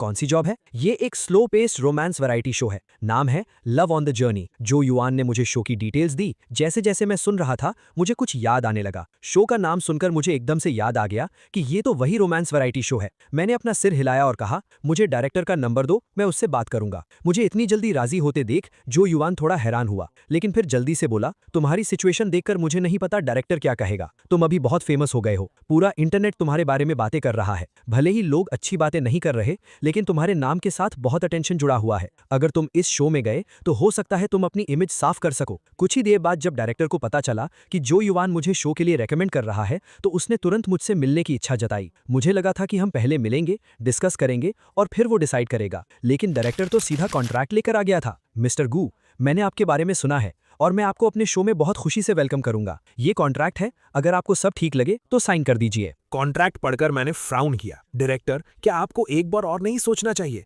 मेरी रेपुटेशन अभी बहुत खराब है और मैंने अभी अभी गू फैमिली से सारे रिश्ते तोड़े हैं। ये सुनकर डायरेक्टर हल्का सा हंसा। जो युवान ने मुझे सब कुछ बता दिया है। रेपुटेशन तो दूसरों के बोलने से बनती है। तुम असल में कैसे इंसान हो ये सिर्फ वो लोग जानते हैं जो तुम्हें करीब से समझते हैं। ये शो लोगों को तुम्हें बेहतर जानने का मौका देगा। एंटरटेनमेंट इंडस्ट्री में इतने सालों से काम कर रहे डायरेक्टर को इंटरनेट की बातों पर बिल्कुल भरोसा नहीं था। जब बात यहां तक आ ही गई थी तो मैंने पेन उठाया और साइन कर दिए। मेरे साइन करते ही डायरेक्टर ने जल्दी से कॉन्ट्रैक्ट वापस ले लिया, कहीं मैं अपना फैसला ना बदल लूं। शो की शूटिंग परसों से शुरू है, तो जल्दी से अपनी पार्किंग कर लेना और टाइम पर आ जाना, लेट मत होना। डायरेक्टर ने मुझे बार बार याद दिलाया और फिर चला गया। थोड़ी ही देर में इंटरनेट पर एक नई खबर आग की तरह फैल गई। शेंग फेरान, किन रानवे और गू मुशेंग का लव ट्रायंगल। मेरे एंगेजमेंट तोड़ते ही मैं एक डेटिंग शो में जा रहा हूँ। प्यार के दुश्मन आमने सामने होंगे लव ऑन द जर्नी में। तभी किन रानवे का मैसेज आया, क्या तुम किसी डेटिंग शो में जा रहे हो? तुम वहां नहीं जाओगे, सुना तुमने? मैंने मैसेज पढ़ा लेकिन कोई रिप्लाई नहीं किया। जब मैं नहाकर बाहर आया तो देखा उसके कुछ और मैसेजेस भी आए थे। किन रानवे को मुझे कंट्रोल करने की आदत सी हो गई थी। जब शेंग फेरान एक एक्टर होकर दूसरों के साथ रोमांटिक सीन्स करता था तब तो वो उसे कुछ नहीं कहती थी। गू मुशेंग, मुझे रिप्लाई करो, तुम ये सब तमाशा बंद नहीं कर सकते क्या? एंगेजमेंट तोड़ते ही तुम इस तरह के शो में जा रहे हो। तुमने मुझे समझा क्या है और कितने लोगों के सामने तुम मेरा मजाक बनाओगे? उसके मैसेजेस देखकर मुझे समझ आ गया कि उसे प्रॉब्लम शो से नहीं बल्कि इस बात से थी कि मैं शो में जा रहा हूं। उसे लग रहा था कि मेरे शो में जाने से उसकी बेइज्जती होगी। अगर उसे बेइज्जती फील हो रही थी तो कल जब वो एंगेजमेंट छोड़कर भागी थी तब उसे बेइज्जती फील क्यों नहीं हुई? सच कहते हैं, दर्द तभी महसूस होता है जब थप्पड़ अपने गाल पर पड़ता है। ये सोचकर मैंने बिना कुछ सोचे किन रानवे को ब्लॉक कर दिया और डिलीट कर दिया। दूसरी तरफ किन रानवे पागलों की तरह टाइप कर रही थी, तुम इस शो में नहीं जा सकते, तुम कोई एक्टर नहीं हो, तुम बस अपना ही मजाक बनवाओगे। लेकिन जैसे ही उसने मैसेज सेंड किया, स्क्रीन पर एक नोटिफिकेशन आया कि मैसेज सेंड नहीं हो सका। नोटिफिकेशन में लिखा था, आपने जिसे मैसेज भेजा है उसने आपको अपने फ्रेंड्स लिस्ट में ऐड नहीं किया है। गू मुशेंग ने मुझे सच में ब्लॉक कर दिया। किन रानवे को यकीन नहीं हो रहा था। उसने मुझे कॉल किया, लेकिन फिर से वही ऑटोमेटेड आवाज सुनाई दी। उस पल किन रानवे को सारा कॉन्फिडेंस टूट गया। उसे इतना गुस्सा आया कि उसने अपने बेड के पास रखा एक शोपीस उठा के जमीन पर दे मारा। जब वो टूटा तब उसे रियलाइज हुआ कि वो शेंग फेई रैन के साथ उसकी फोटो फ्रेम थी। शोर सुनकर बाहर से नौकरानी ने डरते हुए दरवाजा खटखटाया। मैडम, क्या आप ठीक हैं? मैं ठीक हूँ, मुझे अकेला छोड़ दो। किन रैनवे जमीन पर पड़े कांच के टुकड़ों को घूरती रही। थोड़ी देर बाद किसी के कदमों की आवाज आई। इस बार उसके पिता किन नानतियन दरवाजे पर थे। रान भाई, नौकरानी ने बताया कि तुम्हारे कमरे से बहुत जोर की आवाज आई है, दरवाजा खोलो, मुझे अंदर आना है। मुझे कुछ नहीं हुआ है, मैंने कहा ना मुझे अकेला छोड़ दो। किन नानतियन ने अपनी आवाज थोड़ी तेज करते हुए कहा, दरवाजा खोलो। अपने पिता का गुस्सा देखकर किन रैनवे ने बेमन से दरवाजा खोल दिया। अंदर आते ही किन नानतियन की नजर जमीन पर पड़े कांच पर पड़ी। उन्होंने फ्राउन करते हुए पूछा, तुम वापस कब आई? खाना खाया? दोपहर में आई थी, खा लिया। क्या तुम गू मुशेंग से मिली? नहीं। किन रैनवे ने नजरें नीची कर ली। हाँ, मिली थी। उसका एटीट्यूड कैसा था? क्या तुम दोनों का पैचअप हो गया? किन रैनवे चुप रही। किन नानथियन ने अपनी आवाज थोड़ी नरम करते हुए कहा, अभी तक पैचअप नहीं हुआ। तुम दोनों ने क्या बात की? किन रैनवे की आवाज कांप रही थी। जो कहना था मैंने कह दिया। मुझे पता है मेरी गलती है, मैंने माफी भी मांगी है और कॉम्पनसेशन देने को भी तैयार हूं। लेकिन वो बहुत पेटी और सेल्फिश है। उसने जानबूझकर बात का बतंगड़ बनाया है ताकि मेरी बेइज्जती हो सके। उसे एंगेजमेंट तोड़नी है, उसे मुझसे सारे रिश्ते तोड़ने हैं और अब तो उसने मुझे ब्लॉक भी कर दिया है। लेकिन किन रैनवे ने अपने डेटिंग शो वाली बात अपने पिता को नहीं बताई। ये सुनकर किन नानतियन का चेहरा गुस्से से लाल हो गया। क्या गू फैमिली को लगता है कि वो जब चाहे एंगेजमेंट तोड़ सकते हैं? तुम अब उसकी कोई परवाह मत करो, उसे कुछ दिन इग्नोर करो, वो खुद ही माफी मांगने आ जाएगा। किन रैनवे ने डरते हुए पूछा, डैड, गू फैमिली का क्या कहना है? किन नानथियन ने पूरे आरोगेंस के साथ कहा, दोपहर में गू फैमिली ने कॉल करके माफी मांगी थी और कहा था कि वो गू मुशेंग को लेकर हमारे घर माफी मांगने आएंगे। मैंने सोचा था कि चलो माफ कर देते हैं, आखिरकार गलती तुम्हारी थी। लेकिन अब जब वो इतना एटीट्यूड दिखा रहा है तो कोई जरूरत नहीं है। अगर वो माफी मांगने आए भी तो इतनी आसानी से मत मानना। अभी शादी भी नहीं हुई और वो इतने नखरे दिखा रहा है। कल को अगर तुम्हारे बच्चे हो गए तो क्या तुम्हें उसके इशारों पर नाचना पड़ेगा? तभी किन रैनवे ने बीच में टोकते हुए कहा, डैड, अगर गू मुशेंग ने एंगेजमेंट तोड़ने के लिए सच में अपनी फैमिली से रिश्ते तोड़ लिए तो? किन नानथियन हंसे। ऐसा कैसे हो सकता है? क्यों नहीं हो सकता डैड, मैं हमेशा उसके आगे झुकती आई हूं। लेकिन अगर उसे अब इस रिश्ते की परवाह ही नहीं है तो? आखिर उसके पेरेंट्स उसके साथ अच्छा बर्ताव नहीं करते। अपनी बेटी की फिक्र देखकर किन नानटियन ने कहा, अगर तुम्हें इतनी ही टेंशन है तो मैं अभी गू फैमिली को कॉल करके पूछ लेता हूं। अपनी बेटी की उम्मीद भरी नजरों को देखकर किन नानटियन ने अपना फोन निकाला और गू जनहे को कॉल किया। कॉल उठते ही गू जनहे की चापलूसी भरी आवाज आई, मिस्टर किन, इतनी रात को आपने कैसे कॉल किया? किन नानटियन ने कोल्ड टोन में पूछा, मैं बस ये जानना चाहता हूं कि गू मुशेंग का क्या प्लान है, क्या वो सच में एंगेजमेंट तोड़ रहा है? ये सुनकर गू जनहे चुप हो गया। किन नानटियन को कुछ अजीब लगा। क्या हुआ? क्या गू मुशेंग सच में मेरी बेटी को छोड़ रहा है? गू जनहे ने मजबूर सी हंसी हंसते हुए कहा, मिस्टर किन, आप तो जानते हैं बच्चों के मामलों में पेरेंट्स कुछ नहीं कर सकते, उन्हें खुद ही हैंडल करने दीजिए। गू मुशेंग अब बड़ा हो गया है, मैंने उसे समझाया भी और डांटा भी। किन नानटियन ने बीच में ही टोक दिया, तो क्या तुम दोनों सच में एंगेजमेंट तोड़ रहे हो? तो फिर सारे पैसे भी वापस कर दो। मेरी बेटी बहुत टैलेंटेड है, उसे कोई भी मिल जाएगा। गू मुशेंग की किस्मत अच्छी थी जो मेरी बेटी ने उसे चुना। अगर उसे कदर नहीं है तो कोई और कर लेगा। तुम्हें क्या लगता है गू फैमिली के बिना मेरी बेटी की शादी नहीं होगी? किन नानटियन का गुस्सा देखकर गू जनहे ने डरते हुए कहा, हाँ, आप सही कह रहे हैं, रानवई बहुत अच्छी है, गू मुशेंग ही उसके लायक नहीं है। उसने तो अब हमसे भी सारे रिश्ते तोड़ लिए हैं। मुझे समझ नहीं आ रहा मैं क्या करूं। आपकी बेटी के साथ जो हुआ उसके लिए हमें माफ कर दीजिए। आप जो सजा देंगे हम भुगतने को तैयार हैं। लेकिन प्रोजेक्ट में जो पैसे इन्वेस्ट हुए हैं वो वापस करना अभी पॉसिबल नहीं है। हमें थोड़ा टाइम दीजिए ताकि हम पैसों का इंतजाम कर सकें। फोन स्पीकर पर था और जब किन रानवई ने सुना कि मैंने सच में एंगेजमेंट तोड़ने के लिए अपनी फैमिली छोड़ दी है तो उसका दिल धक से रह गया। तभी गू जनहे ने फिर से चापलूसी करते हुए कहा, मिस्टर किन, हम किसी दिन मिलकर प्रोजेक्ट के बारे में बात करते हैं। भले ही बच्चों का रिश्ता टूट गया हो लेकिन हमारा बिजनेस तो अभी भी साथ है, इसमें आपका कोई नुकसान नहीं होगा। किन नानटियन ने गुस्से में चिल्लाकर कहा, मैं तुम जैसे धोखेबाजों के साथ कोई बिजनेस नहीं करना चाहता। ये कहकर उन्होंने कॉल कट कर दिया। उन्होंने मुड़कर देखा तो किन रानवई एकदम सुन्न खड़ी थी। अभी 10 मिनट पहले जो वो बड़े कॉन्फिडेंस से कह रहे थे अब वही बात उन पर भारी पड़ गई थी। ये सब क्या हो रहा था? किन नानटियन ने एक गहरी सांस ली और पूछा, रानवई, क्या तुम सच में गू मुशेंग को पसंद करती हो? अगर तुम्हें वो पसंद है तो मैं उसे उठवाकर तुम्हारे पास ले आऊंगा। किन रानवई होश में आई और कांपती हुई आवाज में बोली, मैं उसे बिल्कुल पसंद नहीं करती, वो है ही क्या? इतने लोग मेरे पीछे पागल हैं, मैं उसी के पीछे क्यों भागूंगी? टूटती है तो टूटने दो ये एंगेजमेंट। अपनी बेटी की ये बात सुनकर किन नानतियन को थोड़ी तसल्ली हुई। अच्छा है तुम ये समझ गई। तभी किन रानवे ने दांत पीसते हुए कहा, लेकिन ये एंगेजमेंट हम तोड़ेंगे, वो नहीं। मुझे ये बेइज्जती बर्दाश्त नहीं है। किन नानतियन ने सीरियसनेस के साथ कहा, तुम्हें जो करना है करो, मैं तुम्हारे साथ हूँ। अगर तुम ये बर्दाश्त नहीं कर सकती तो मैं तुम्हारी मदद करूंगा। मेरी बेटी के साथ ऐसा बर्ताव करने की सजा उसे जरूर मिलेगी। मैं उसे रोंगचेंग में टिकने नहीं दूंगा। लड़के बहुत हैं दुनिया में, तुम्हें कोई और अच्छा मिल जाएगा। बस इस बार कोई ऐसा चुनना जिसका फैमिली बैकग्राउंड गू फैमिली से अच्छा हो। ये सुनकर किन रानवे को समझ आ गया कि उसके पिता शेंग फेरान की बात कर रहे हैं। किन नानतियन के जाते ही किन रानवे ने अपना फोन चेक किया। 5 मिनट पहले शेंग फेरान का वीडियो कॉल आया था। उसने तुरंत वापस कॉल किया। शेंग फेरान अभी भी हॉस्पिटल में ही था। वीडियो में वो कल से थोड़ा बेहतर लग रहा था। तुम ठीक हो ना?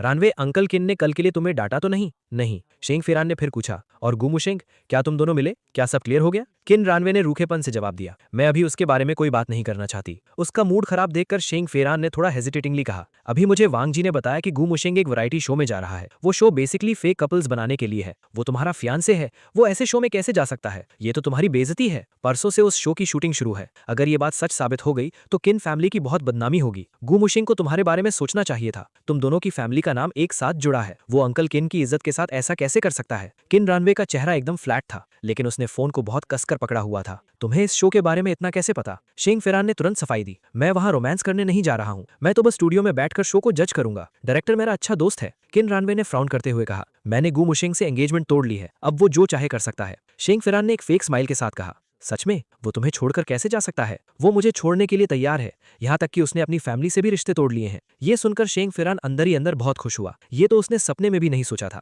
लेकिन इससे पहले कि वो अपनी खुशी जाहिर करता, किन रानवे ने पूछा, क्या मैं भी उस शो में आ सकती हूँ? शेंग फेरान हैरान रह गया, हाँ आ तो सकती हो, लेकिन तुम वहां जाकर क्या करोगी? क्या तुम्हें गू मुशेंग को देखकर अजीब नहीं लगेगा? मुझे शो में किसी और के साथ फ्लर्ट करते देखने का ख्याल ही किन रनवई को अंदर से खाए जा रहा था और उसका चेहरा गुस्से से काला पड़ गया था। उसका चेहरा देखकर शेंग फेरान ने जल्दी से कहा, ठीक है, अगर तुम आना चाहती हो तो मैं डायरेक्टर से बात कर लूंगा। परसों तुम मेरे साथ आ जाना, लेकिन मुझे डर है कि इंटरनेट पर लोग हमारे रिश्ते को लेकर फिर से फालतू बातें ना बनाने लग जाएं। किन रनवई ने उसकी बात काटते हुए कहा, कोई बात नहीं, उन्हें जो सोचना है सोचने दो, मुझे गू मुशेंग का ये मैटर हैंडल करना है। शेंग फेरान कुछ और पूछ पाता उससे पहले ही किन रनवई ने कॉल कट कर दिया। उसके बाद उसने अपना वीबो अकाउंट ओपन किया। कल उसने जो पोस्ट किया था कि हम बस दोस्त हैं, उसी पोस्ट के नीचे उसने एक और मैसेज ऐड किया, मेरी और मेरे फियांसे की एंगेजमेंट अब ऑफिशियली कैंसिल हो चुकी है। अब हमारा एक दूसरे से कोई रिश्ता नहीं है। मैंने कोशिश की थी लेकिन हम दोनों के बीच कोई कनेक्शन नहीं बन पाया। प्यार नहीं तो दोस्ती ही सही। उसने इस बार कमेंट्स को कंट्रोल नहीं किया, बल्कि कुछ पीआर टीम्स को पैसे दिए ताकि वो लोगों को ये यकीन दिला सकें कि मैं इस रिश्ते में विक्टिम था। ऐसा दिखाया जा रहा था जैसे मैं उसे फोर्स कर रहा था, लेकिन अब उसे समझ आ गया था और उसने प्यार के लिए मुझे छोड़ दिया था। सोशल मीडिया पर एक वीडियो भी ट्रेंड कर रहा था जिसमें एक तरफ मैं एंगेजमेंट पार्टी में अकेला खड़ा था और दूसरी तरफ किन रनवई हॉस्पिटल में शेंग फेरान के साथ उसका बर्थडे मना रही थी। कमेंट्स में सब मेरा मजाक उड़ा रहे थे। सब कुछ किन रनवई के प्लान के हिसाब से हो रहा था। उसे सपोर्ट करने के लिए गू फैमिली की कंपनी ने भी एक स्टेटमेंट रिलीज किया कि हमारी एंगेजमेंट टूट चुकी है और अब हम दोनों फ्री हैं। लेकिन मेरे फैमिली से अलग होने वाली बात को उन्होंने पूरी तरह से छुपा लिया। इंटरनेट पर लोगों को सच से कोई मतलब नहीं होता, वो बस तमाशा देखना चाहते हैं। धीरे धीरे ये सब साइबर बुलिंग में बदल गया। शेंग फेरान भी ये सब ऑनलाइन देख रहा था। जब उसने देखा कि किन रनवई ने आखिरकार उसे चुन ही लिया तो वो बहुत खुश हुआ, लेकिन उसे इतने से शांति नहीं मिली। उसने कुछ और अकाउंट से पोस्ट करवाए ताकि लोग मुझे एक होम रैकर समझने लगे। लेकिन जब मैं शो की शूटिंग के लिए जा रहा था तो इंटरनेट पर क्या चल रहा है इसका मुझ पर कोई असर नहीं था। मैं आराम से सोया, खाना खाया और अपनी पैकिंग करके निकल पड़ा। शो की डिटेल्स पूरी तरह से सीक्रेट रखी गई थी, यहाँ तक कि शूटिंग वाले दिन तक किसी को नहीं पता था कि कौन कौन आने वाला है। सब कुछ ऑडियंस के सस्पेंस पर छोड़ा गया था। डायरेक्टर ने मुझे देखते ही पूछा, क्या तुमने वीबो पर ट्रेंड कर रही न्यूज़ देखी? कौन सी न्यूज़?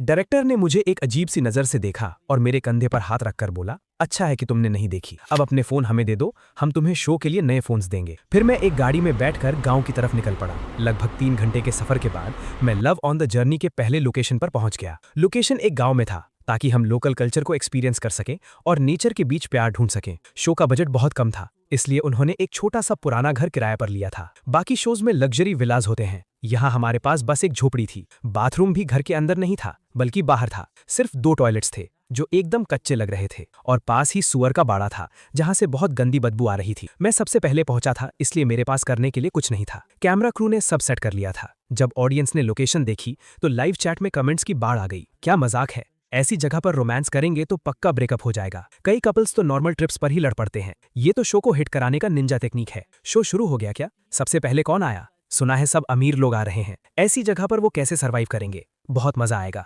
ऑडियंस की बातों के बीच एक काली एसयूवी वहां आकर रुकी। दरवाजा खुला और एक लड़की बाहर आई जिसने लाल रंग की ड्रेस पहनी हुई थी। उसकी स्किन बहुत फेयर थी और वो लाल ड्रेस में बहुत अट्रैक्टिव लग रही थी। उसने हल्का सा सिर उठाया और मेरी तरफ देखा। उसे देखकर मैं एकदम सुन्न रह गया। ये कौन है? मुझे जानी पहचानी क्यों लग रही है? उसने मुस्कुराकर अपनी उंगली से मुझे अपने पास बुलाया। मुझे कुछ समझ नहीं आ रहा था। मुझे लगा शायद उसे कोई मदद चाहिए, लेकिन जैसे जैसे मैं पास गया वो जानी पहचानी फीलिंग और स्ट्रांग हो गई। जब उसने अपने सनग्लासेस उतारे तो बोली, मुझे भूल गए क्या? चैट में तो हंगामा मच गया। ये तो कोई अप्सरा लग रही है। पहली गेस्ट ही इतनी ब्यूटीफुल है तो बाकी कैसी होंगी? ये जानी पहचानी लग रही है। गू मुशेंग यहाँ क्या कर रहा है? वो इस लड़की को जानता है क्या? उसकी तो किस्मत खुल गई। मैं सच में शॉक में था। मैंने कभी नहीं सोचा था कि मैं यहाँ जियांग चियन से मिलूंगा। वो किन रानवे की मौसी थीं। ये शो वाले क्या सोचकर इसे यहाँ लाए हैं? क्या वो चाहते हैं कि हम यहाँ लड़े? मैं बिल्कुल कंफ्यूज था। तुम यहाँ क्या कर रही हो? अगर तुम आ सकते हो तो मैं क्यों नहीं आ सकती? ये कहकर जियांग चियान ने कार की डिक्की की तरफ इशारा किया। मेरा लगेज निकाल लो। मैं चुपचाप उसका लगेज निकालने लगा, लेकिन मेरे दिमाग में अभी भी हजार सवाल थे।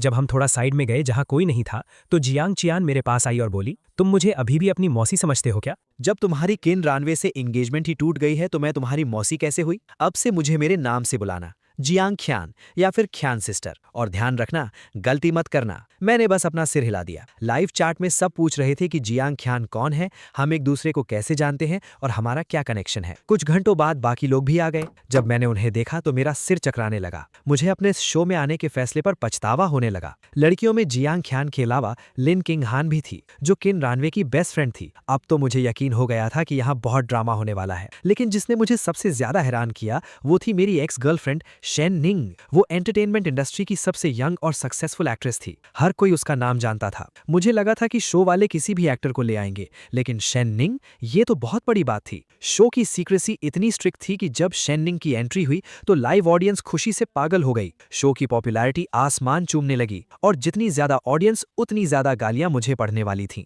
मुझे तो लगने लगा कि मुझे शो के लिए जितने पैसे मिल रहे हैं इस मानसिक प्रताड़ना के लिए बहुत कम है। लड़कों में मैं किसी को नहीं जानता था, लेकिन लड़कियों को टक्कर देने के लिए उन्होंने एक यंग सीईओ और एक राइजिंग स्टार एक्टर को बुलाया था। लिन किंग हान ने जैसे ही मुझे देखा उसने आंखें घुमाई और मुंह बनाकर बोली, क्या बकवास है, ये लोग किसी को भी बुला लेते हैं क्या? और ये कैसी घटिया जगह है? यहाँ तो कोई मॉल भी नहीं है, हम यहाँ कैसे रहेंगे? यहाँ तो इतनी बदबू आ रही है। डायरेक्टर, क्या आप कोई अच्छी जगह नहीं ढूंढ सकते थे? हम रोमांस शो में आए हैं, सर्वाइवल शो में नहीं। लाइव चैट वाले तो मजे ले रहे थे। ये लिन किंग हान बहुत एंटरटेनिंग है। लड़कियां तो सब कमाल की हैं। मैं होता तो कंफ्यूज हो जाता। मुझे तो सबसे पहली वाली जियांग ख्यान ही पसंद है। वो अकेली नॉर्मल इंसान लग रही है। लिन किंग हान और शेन निंग की एंट्री से व्यूअरशिप बहुत बढ़ गई थी। लिन किंग हान अमीर थी और किन रानवे की दोस्त थी। वो पिछले 4-5 साल से इंडस्ट्री में थी, लेकिन कुछ खास सक्सेस नहीं मिली थी। अब वो रियलिटी शोज ट्राई कर रही थी और पहले ही शो में उसका सामना मुझसे हो गया। मैं उसकी बातों पर ध्यान नहीं दे रहा था। मैं आगे गया और बाकी लड़कों से हाथ मिलाया। हेलो, मैं गू मुसेंग हूँ। हेलो, मैं ची शेंग हूँ। मैं ये यनहेंग हूँ। सब लोग अभी एक दूसरे को और इस नई जगह को समझने की कोशिश कर रहे थे। लिन चिंग हान को छोड़कर बाकी सब अच्छे से बात कर रहे थे। आखिरकार कैमरा चालू था। मैं एक कोने में शांति से खड़ा था, बस मुस्कुरा रहा था। मेरा प्लान था कि मैं यहाँ चुपचाप गालियां खाकर चला जाऊंगा। तभी शेनिंग मेरे पास आई और बोली, मुशेंग, बहुत समय बाद मिले। मैंने भी पोलाइट होकर जवाब दिया, हाँ बहुत समय बाद। शेनिंग ने पूछा, तुम कैसे हो? मैंने सुना तुम्हारी एंगेजमेंट टूट गई। उसके इतना कहते ही सबका ध्यान हमारी तरफ आ गया। मुझे समझ नहीं आया कि वो सच में इनोसेंट है या जानबूझकर ये सब कह रही है। मैं बिल्कुल ठीक हूँ, पूछने के लिए शुक्रिया शेन जी। शेनिंग ने हल्की सी स्माइल दी। उम्मीद है हम यहाँ अच्छे से रहेंगे और एक दूसरे की मदद करेंगे। मैंने भी कह दिया, हाँ बिल्कुल। कैमरा सीधा हम पर फोकस कर रहा था और माहौल में एक अजीब सी टेंशन थी। सब सोच रहे थे कि हमारा क्या कनेक्शन है। कुछ लोग तो चाहते थे कि हम लड़ पड़े। तभी लिन चिंग हान से रहा नहीं गया और उसने पूछ लिया, तुम दोनों एक दूसरे को कैसे जानते हो? मैं सोच ही रहा था कि क्या जवाब दूं। तभी शेनिंग ने मुस्कुराकर कहा, हम बचपन से एक दूसरे को जानते हैं। मुशेंग, मैंने सही कहा ना? मैं हैरान रह गया, लेकिन फिर मैंने मुस्कुराकर कहा, हाँ हम बचपन से एक दूसरे को जानते हैं। कैमरे के पीछे जियांग चियान का चेहरा थोड़ा बदल गया। लाइव चैट में फिर से तूफान आ गया। क्या मजाक है, शेनिंग और गू मुशेंग बचपन के दोस्त? ये दोनों तो बिल्कुल अलग दुनिया के लगते हैं। मुझे तो दाल में कुछ काला लग रहा है। चाइल्डहुड फ्रेंड्स हैं तो पक्का कुछ न कुछ तो होगा ही। स्टूडियो में किन रानवे और शेंग फेरान एक साथ बैठे थे। शेंग फेरान फेहरान शो का कमेंटेटर था। किन रानवे को रियलिटी शोज का कोई एक्सपीरियंस नहीं था, इसलिए शेंग फेहरान उसे गाइड कर रहा था। शुरुआत में तो किन रानवे शेंग फेहरान से बात कर रही थी, लेकिन जैसे ही स्क्रीन पर मैं आया उसकी आंखें स्क्रीन पर ही टिक गई। उसका प्लान था कि वो मुझे बदनाम करेगी ताकि कोई मुझे पसंद न करे। किन रानवे ने बाकी लड़कियों के बारे में पता करने की कोशिश की थी, लेकिन उसे सिर्फ लिन चिंग हान के बारे में पता चला था। बाकी दो के बारे में डायरेक्टर ने कुछ नहीं बताया था। जब उसने जियांग चियान को देखा तो उसे लगा कि वो सपना देख रही है, उसकी मौसी यहाँ क्या कर रही है। लेकिन फिर उसे तसल्ली हुई कि मैं अपनी ही मौसी के साथ तो फ्लर्ट नहीं करूंगा। पर जब मुझे जियांग चियान का लगेज उठाते देखा तो उसे बहुत गुस्सा आया। जियांग चियान को पता था कि हमारी एंगेजमेंट टूट चुकी है, फिर भी वो मुझसे ऐसे काम क्यों करवा रही थी। लेकिन जिस बात ने उसे सबसे ज्यादा परेशान किया वो थी शेन निंग की एंट्री। शेन निंग के साथ मेरा कनेक्शन जुड़ना उसके लिए खतरे की घंटी थी। वो अपना ग्लास कसकर पकड़े हुए थी। शेन निंग मेरे पास गई थी और किन रानवे का चेहरा गुस्से से लाल हो रहा था। वो ये जानने के लिए बेताब थी कि मैं और शेन निंग एक दूसरे को कैसे जानते हैं। शेंग फेहरान ने मौके का फायदा उठाते हुए कहा, मुझे भी नहीं पता था कि गू मुशेंग और शेन्निंग एक दूसरे को जानते हैं। रैनवी, तुम तो उसे इतने सालों से जानती हो, क्या तुम्हें पता था? किन रैनवी ने एक कोल्ड स्माइल दी और कहा, उसने मुझे कभी नहीं बताया और मुझे उसकी लाइफ में कोई इंटरेस्ट नहीं है। अगर इंटरेस्ट नहीं है तो चेहरा इतना लाल क्यों हो रहा है? ऐसा लग रहा था जैसे वो दोनों बहुत क्लोज हों। तभी किसी ने लाइव चैट में पूछा, ये जियांग चियान कौन है? बहुत खूबसूरत है, कोई इन्फ्लुएंसर है क्या? किन रैनवी ने बिना सोचे समझे कह दिया, वो मेरी मौसी है। तुम्हारी मौसी? इतनी यंग? किन रैनवी चुप रही। शो में मैं भी शौक में था कि शेन निंग ने सबके सामने हमारे रिश्ते के बारे में बता दिया। लिन किंग हैन ने ताना मारते हुए कहा, चाइल्डहुड फ्रेंड्स, तुमने तो कभी नहीं बताया। मैंने इरिटेट होकर कहा, तुम मेरी क्या लगती हो जो मैं तुम्हें सब कुछ बताऊं?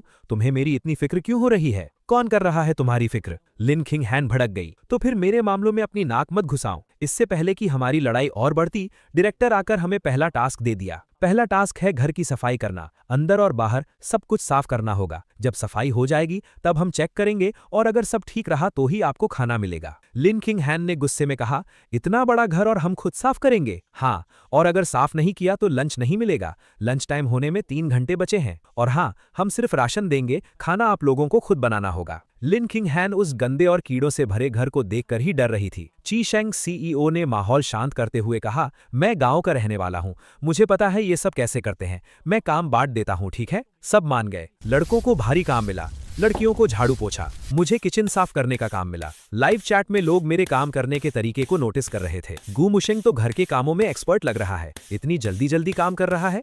अब मुझे ये उतना बुरा नहीं लग रहा। ये कौन सा क्लीनर यूज कर रहा है? इतनी जल्दी सब चमक गया। जिनको ओसीडी है उन्हें तो ये देखकर मजा आ रहा होगा। मुझे भी इस क्लीनर का लिंक चाहिए। बाकी लोग तो एकदम कंफ्यूज लग रहे हैं। मुझे सबसे मुश्किल काम मिला था, लेकिन मैंने उसे 2 घंटे में ही खत्म कर दिया। किचन एकदम चमकने लगा था। काम खत्म करके मैं एक कोने में पानी पीते हुए आराम कर रहा था। लिन किंग हैन अभी भी मकड़ियों से डरकर चिल्ला रही थी। शेन निंग धीरे धीरे काम कर रही थी। जियांग चियान बहुत तेज थी, लेकिन उसकी ड्रेस उसे परेशान कर रही थी। उसने अपनी हील्स उतारी और अपनी ड्रेस को थोड़ा ऊपर बांध लिया। सबको लग रहा था कि मैं उनकी मदद करूंगा, लेकिन मैं बस शांति से खड़ा सब देख रहा था। लिन किंग हान को यह देखकर बहुत गुस्सा आ रहा था। गू मुशेंग, तुम वहां खड़े खड़े क्या देख रहे हो? आकर हमारी मदद करो। जल्दी काम खत्म होगा तो जल्दी खाना मिलेगा। मुझे बहुत भूख लगी है। मैंने पानी का ग्लास नीचे रखा और कहा, अपना काम खुद करो। तुम्हें भूख लगी है तो मैं क्या करूं? लिन किंग हान को यकीन नहीं हुआ। तुम अभी फ्री हो तो हमारी मदद क्यों नहीं कर सकते? मैं फ्री हूं इसका मतलब ये तो नहीं कि मैं तुम्हारा नौकर हूं। तुम्हारे हाथ पैर टूट गए हैं क्या? ची चैंग ने फिर से बीच बचाव किया।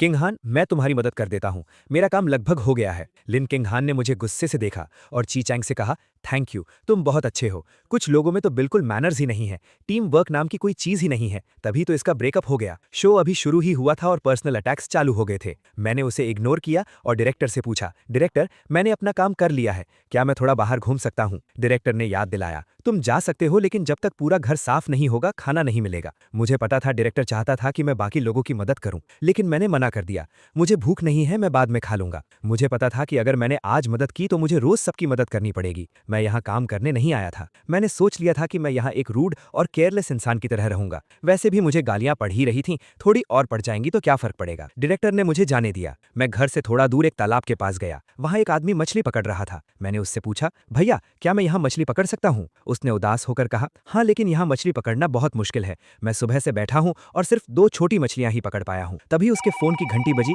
उसे घर से खाने के लिए बुला रहे थे। मुझे घर जाना है। अगर तुम्हें मछली पकड़नी है तो मेरी फिशिंग रॉड ले लो, बाद में वापस कर देना। मैंने खुशी खुशी रॉड ले ली। थैंक यू भैया। अगर मैंने मछली पकड़ी तो मैं आपको आधी दे दूंगा। आपका घर कहाँ है? वो सफेद वाला घर मेरा ही है। वो कैमरा देखकर थोड़ा नर्वस हो गया था और जल्दी से चला गया। मैंने रॉड में चारा लगाया और बैठ गया। मछली पकड़ते हुए देखना बहुत बोरिंग था, इसलिए बहुत से लोग लाइव स्ट्रीम से चले गए, लेकिन जाने से पहले गालियां देकर गए। थोड़ी ही देर में रॉड हिली, मैंने तुरंत उसे खींचा और एक 5 किलो की मछली बाहर आ गई। जो हेटर्स मुझे गालियां दे रहे थे वो सब चुप हो गए। मैंने आराम से मछली को टोकरी में डाला और फिर से बैठ गया। ये तो पक्का तुक्का था, अब देखना दूसरी मछली नहीं पकड़ पाएगा। लेकिन थोड़ी देर में रॉड फिर हिली, इस बार एक 3 किलो की मछली। गू मुशेंग तो प्रो निकला, भाई ओपी। मेरे लाइव स्ट्रीम में 1 लाख से 20 लाख लोग आ गए। डायरेक्टर भी अपने फोन पर मेरी स्ट्रीम देख रहा था। एक आदमी सुबह से 2 छोटी मछलियां पकड़ पाया था और मैंने आधे घंटे में 4 बड़ी मछलियां पकड़ ली थी। हेटर्स तो एकदम गायब ही हो गए थे। अब सिर्फ शेंग फेरान के फैंस ही मुझे गालियां दे रहे थे। मेरे पास 4 मछलियां हो गई थी, जो खाने के लिए काफी थी। मैंने अपना सामान समेटा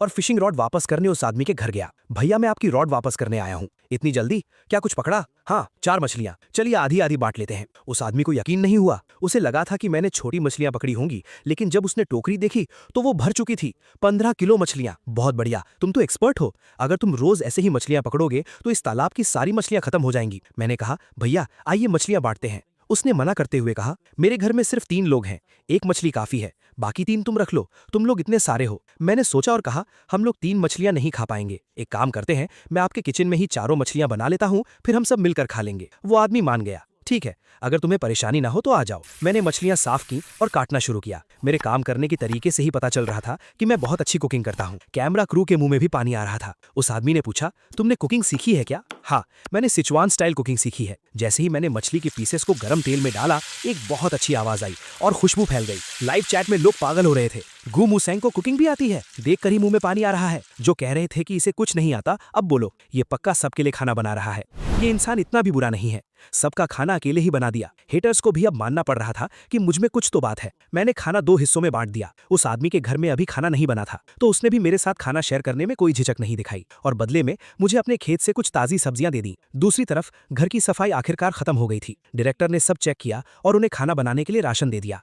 हालांकि खाना बनाना एक बड़ी प्रॉब्लम बन गया था। शो वालों ने सिर्फ इंग्रेडिएंट्स दिए थे और यहाँ पकाने के लिए सिर्फ लकड़ियाँ और एक बड़ा चूल्हा था। कोई गैस नहीं थी, जिससे आग को कंट्रोल करना बहुत मुश्किल हो रहा था। खाना बनाना एक डिजास्टर बन गया था। जो किचन मैंने इतनी मेहनत से साफ किया था, वो 1 ही घंटे में फिर से काला हो गया था। 6 लोगों का खाना अब आधा ही बचा था। ची चैंग ने अपनी गलती मानते हुए कहा, ये मेरी गलती है, मैंने सब्जी जला दी और सारा खाना वेस्ट कर दिया। लिन ख्यान हान ने उसे तसल्ली देते हुए कहा, कोई बात नहीं, हम सब पहली बार कर रहे हैं, ऐसा होना नॉर्मल है। मैंने भी तो अभी चीनी को नमक समझकर डाल दिया था। ये सुनकर ची चैंग ने एक शर्मीली स्माइल दी। मुझे तसल्ली देने के लिए थैंक यू। फिर उसने थोड़ा बेबस होकर कहा, चलो पहले खा लेते हैं, फिर थोड़ा आराम करेंगे। शायद दोपहर में कोई टास्क हो और रात के खाने के बारे में हम बाद में सोचेंगे। तभी ये यान हैंग ने पूछा, और गुमुशेंग कहाँ है? ये सुनकर लिन ख्यांग हान ने मुंह बनाते हुए कहा, पता नहीं काम से बचने के लिए कहाँ भाग गया है। वैसे भी खाना कम है तो उसके लिए मत बचाओ, उसने खाना बनाने में कोई मदद भी तो नहीं की है। उसके इतना कहते ही जियांग चियांग भगक गई। किचन अकेले गुमुशेंग ने साफ किया था, तो उसे खाना खाने का हक क्यों नहीं है? जो काम बटा था उसके हिसाब से खाने में उसका भी हिस्सा है। और तुमने सबसे कम काम किया है और सबसे ज्यादा बकवास कर रही हो। क्या तुम्हारी जीभ कुछ ज्यादा ही लंबी है या तुम्हारी माँ ने तुम्हें तमीज नहीं सिखाई? ये सुनकर लिन ख्यांग हान एकदम सुन रह गई। उसने अपनी जिंदगी में पहली बार किसी से ऐसी बातें सुनी थी, वो भी लाइव ब्रॉडकास्ट में। उसकी आंखों में आंसू आ गए और वो रोती हुई बोली, जियांग चियांग, तुम्हारी हिम्मत कैसे हुई मुझसे ऐसे बात करने की? तुम बस रैनवे की मौसी हो, ये मत समझना कि मैं तुम्हें कुछ नहीं कह सकती। ये देखकर जियांग चियांग ने अपने हाथ बांधते हुए कहा, तो कहो ना, मैं सुन रही हूँ। लिन ख्यांग हान की बात से सबको एक नई जानकारी मिली। जियांग चियांग किन रैनवे की मौसी है और किन रैनवे मेरी एक्स फियोंसे थी। ये रिलेशनशिप देखकर लाइव चैट वाले सब समझ गए कि यहाँ क्या चल रहा है। तभी ची चैंग ने बीच बचाव करते हुए कहा, हमारे पास फोन्स नहीं हैं और हम गुमुशेंग को कांटेक्ट भी नहीं कर सकते। एक काम करते हैं, हम खाना शुरू करते हैं और उसका हिस्सा अलग रख देते हैं, मैं उसे ढूंढने जाता हूँ। तभी जियांग चियांग और शिन निंग ने एक साथ कहा कि वो मुझे ढूंढने जाएंगी। दोनों ने एक दूसरे को देखा। शिन निंग की आंखों में शक था। जियांग, आप सुबह से काम करके थक गई होंगी, आप बैठकर खाइए, मैं गुमुशेंग को ढूंढ लाती हूँ। और हाँ जियांग, मैं आपको बहुत पहले से कहना चाहती थी, आपका गुमुशेंग को ऐसे नाम से बुलाना लोगों को गलत लग सकता है। ये सुनकर जियांग चियान ने कोल्ड टोन में जवाब दिया, मैं उसे मुशेंग बुलाती हूँ, इसमें मुशेंग को कोई प्रॉब्लम नहीं है, तो आपको क्यों हो रही है? शेन निंग ने कहा, मुझे डर है कि आपके फैंस को प्रॉब्लम हो सकती है। वैसे भी इंटरनेट पर मुशेंग को पहले ही बहुत गालियां पड़ रही हैं। ये सुनकर शेन निंग चुप हो गई। दोनों के बीच टेंशन इतनी बढ़ गई थी जैसे कोई जंग छिड़ने वाली हो। सब लोग हैरान थे कि ये दोनों मेरे लिए लड़ रही हैं। तभी डायरेक्टर, जो अब तक चुप थे, उन्होंने बीच में टोकते हुए कहा, किसी को जाने की जरूरत नहीं है, गू मुशेंग आ गया है। मैं एकदम सही वक्त पर पहुंचा था। मेरे साथ फिशिंग रॉड वाला भैया भी था जैसे ही मैं अंदर आया मुझे समझ आ गया था कि यहाँ का माहौल कुछ अजीब है। मैंने मछली वाला बर्तन टेबल पर रखा और फिशिंग रॉड वाले भैया के हाथ से फिश पॉरेज लेते हुए कहा, भैया मुझे छोड़ने आने के लिए थैंक यू। कोई बात नहीं, मैं चलता हूँ। ये कहकर वो भैया जल्दी से वहां से चला गया जैसे कुछ हुआ ही ना हो। मैंने टेबल पर रखी उबली हुई सब्जियां, जला हुआ खाना और चावल देखे और कहा, चलो खाते हैं। तभी ये यानहेंग मेरे पास आया और पूछा, ये फिश सूप तुम कहाँ से लाए? मैंने खुद बनाया है, एक पड़ोसी का किचन बोरो किया था। और ये मछलियां कहाँ से आईं? मैंने पकड़ी हैं। और ये सब्जियां? ये मैंने मछलियों के बदले में ली हैं। सब लोग मुझे ऐसे घूर रहे थे जैसे मुझे खा जाएंगे। मैंने कंफ्यूज होकर पूछा, क्या हुआ? भूख नहीं लगी क्या? खड़े क्यों हो? चलो खाते हैं। मेरे इतना कहते ही जियांग चियांग जल्दी से मेरे राइट साइड में बैठ गई और शेन्निंग मेरे पास ही बैठ गई। ये खाना बहुत अजीब माहौल में खाया गया। जो खाना मैं लेकर आया था उसके सामने लिन किंगहान की बातें एकदम बकवास लग रही थी। लाइव चैट वाले भी मजे ले रहे थे। मुझे तो लिन किंगहान के लिए एम्बैरेसमेंट फील हो रही है। अभी कह रही थी कि गू मूशैंग के लिए खाना मत बचाना।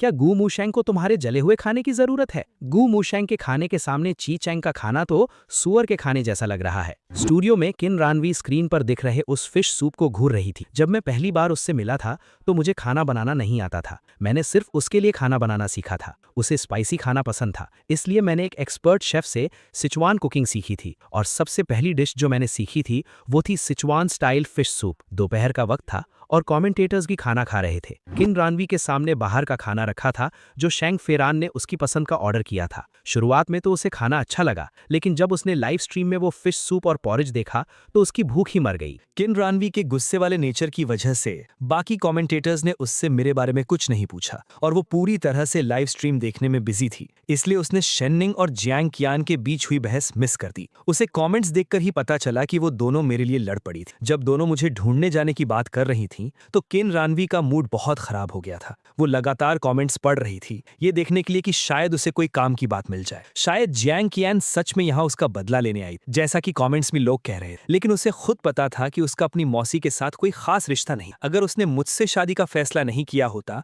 तो वो इतने सालों में जियांग कियान से बात भी नहीं करती। लंच के बाद मेरे अलावा सबने टेबल साफ करने और बर्तन धोने की जिम्मेदारी ली। बाकी डेटिंग शोज की तरह यहाँ भी लड़के लड़कियां मिलकर काम कर रहे थे ताकि रोमांस के कुछ मोमेंट्स बन सके। डायरेक्टर ने कहा कि चलो सब पर्ची निकालो। लिन क्विंगहान ने धीरे से कहा, हम में से गू वोसेहिंग के अलावा किसी को खाना बनाना नहीं आता। किसी ने उसकी बात पर ध्यान नहीं दिया। फिर डायरेक्टर ने कहा, चलो सब पर्ची निकालो। शेन्निंग ने मेरी तरफ देखा और एक पर्ची उठाई। उसके हाथ टेंशन से पसीज रहे थे। जियांग कियान ने सबसे आखिर में पर्ची उठाई। वो ऊपर से एकदम रिलैक्स लग रही थी, लेकिन उसकी नजरें मुझ पर ही टिकी थीं। जब उसने मेरा शौक वाला रिएक्शन देखा तो जियांग कियान मुस्कुरा दी। उसे यकीन हो गया था। लाइव चैट में सब लोग सांसें रोककर देख रहे थे कि कौन किसके साथ टीम में आएगा। लिन क्विंगहान ने अपनी पर्ची खोली और राहत की सांस ली। शेन्निंग का चेहरा पीला पड़ गया और जियांग कियान को पता था कि वो जीत गई है। पर्चियों पर मेरा नाम था, लिन क्विंगहान की चेंग के साथ, शेन्निंग ये यानहंग के साथ और जियांग कियान मेरे साथ। ये रिजल्ट सबके लिए अच्छा था। शेन्निंग के फैंस ने भी राहत की सांस ली। लाइव चैट में सब थैंक गॉड लिख रहे थे। उन्हें नहीं पता था कि उनकी फेवरेट स्टार अंदर से कितनी दुखी है। किन रानवी ने भी ये रिजल्ट देखकर चैन की सांस ली, लेकिन जब कैमरा जियांग कियान के चेहरे पर गया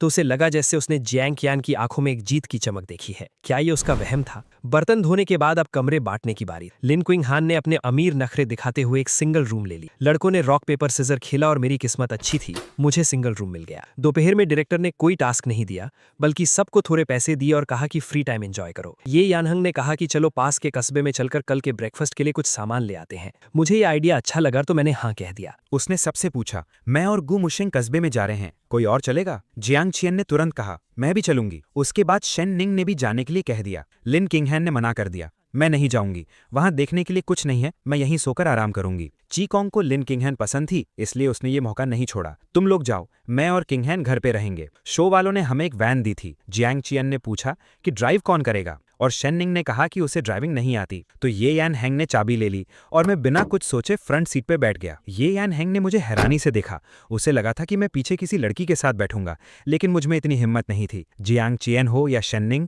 मैं दोनों से दूर ही रहना चाहता था। सीट बेल्ट बांधने के बाद ये यानहेंग ने पूछा, क्या इस शो में प्रोफेशन गेस करने वाला कोई गेम है? मैंने कहा, डायरेक्टर ने ऐसा कुछ नहीं बताया तो शायद नहीं होगा। लड़कियों में से 2 तो फेमस थी और मैं भी इंटरनेट पर ट्रेंड कर ही रहा था। उसने मुझसे पूछा, गू मुशैंग तुम क्या करते हो?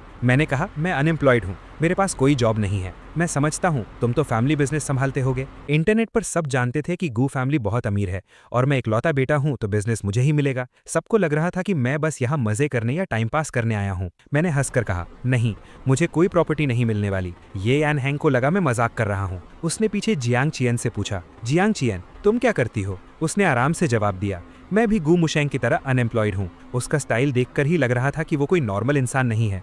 और लिन किंगहैन पहले ही बता चुकी थी कि जियांग चियन किन रनवी की मौसी है, मतलब वो भी अमीर है और शायद मेरी तरह फैमिली प्रॉपर्टी संभालेगी। ये यान हैंग ने मजाक में पूछा, क्या तुम और गू मुशेंग क्लोज हो? जियांग चियन ने मेरी गर्दन को घूरते हुए आराम से कहा, अभी नहीं, लेकिन आगे हो जाएंगे। उसके पास बैठी शेननिंग ने ये सब देखा। जियांग चियन के चेहरे पर एक अजीब सी स्माइल थी और वो मुझे ऐसे घूर रही थी जैसे मुझे खा जाएगी, वो भी इस बात की परवाह किए बिना कि कोई उसे देख रहा है। लाइव चैट में भी सबने ये नोटिस किया, जियांग चियन ऐसे देख रही है जैसे उसे खा जाएगी। ये तो कोई चुड़ैल लग रही है। कुछ लोग तो मुझे मजाक में टैंग मॉन्क बुला रहे थे, जिसे राक्षस खाना चाहते थे। गांव से कस्बे तक पहुंचने में 20 मिनट लगे। दोपहर के वक्त वहां ज्यादा लोग नहीं थे। हमने पहले कुछ सब्जियां खरीदी। मैंने आसपास की जगह को ध्यान से देखा। ये यान हैंग ने पूछा, और कुछ लेना है क्या? इतनी गर्मी और धूप में वो बस जल्दी से वापस जाना चाहता था। मैंने अंदर की तरफ इशारा करते हुए कहा, मुझे वहाँ थोड़ा काम है, बहुत गर्मी है, तुम लोग वापस चले जाओ। ये यनहैंग ने पूछा, तो तुम वापस कैसे आओगे? मैंने कहा, मैं कोई गाड़ी पकड़ लूंगा।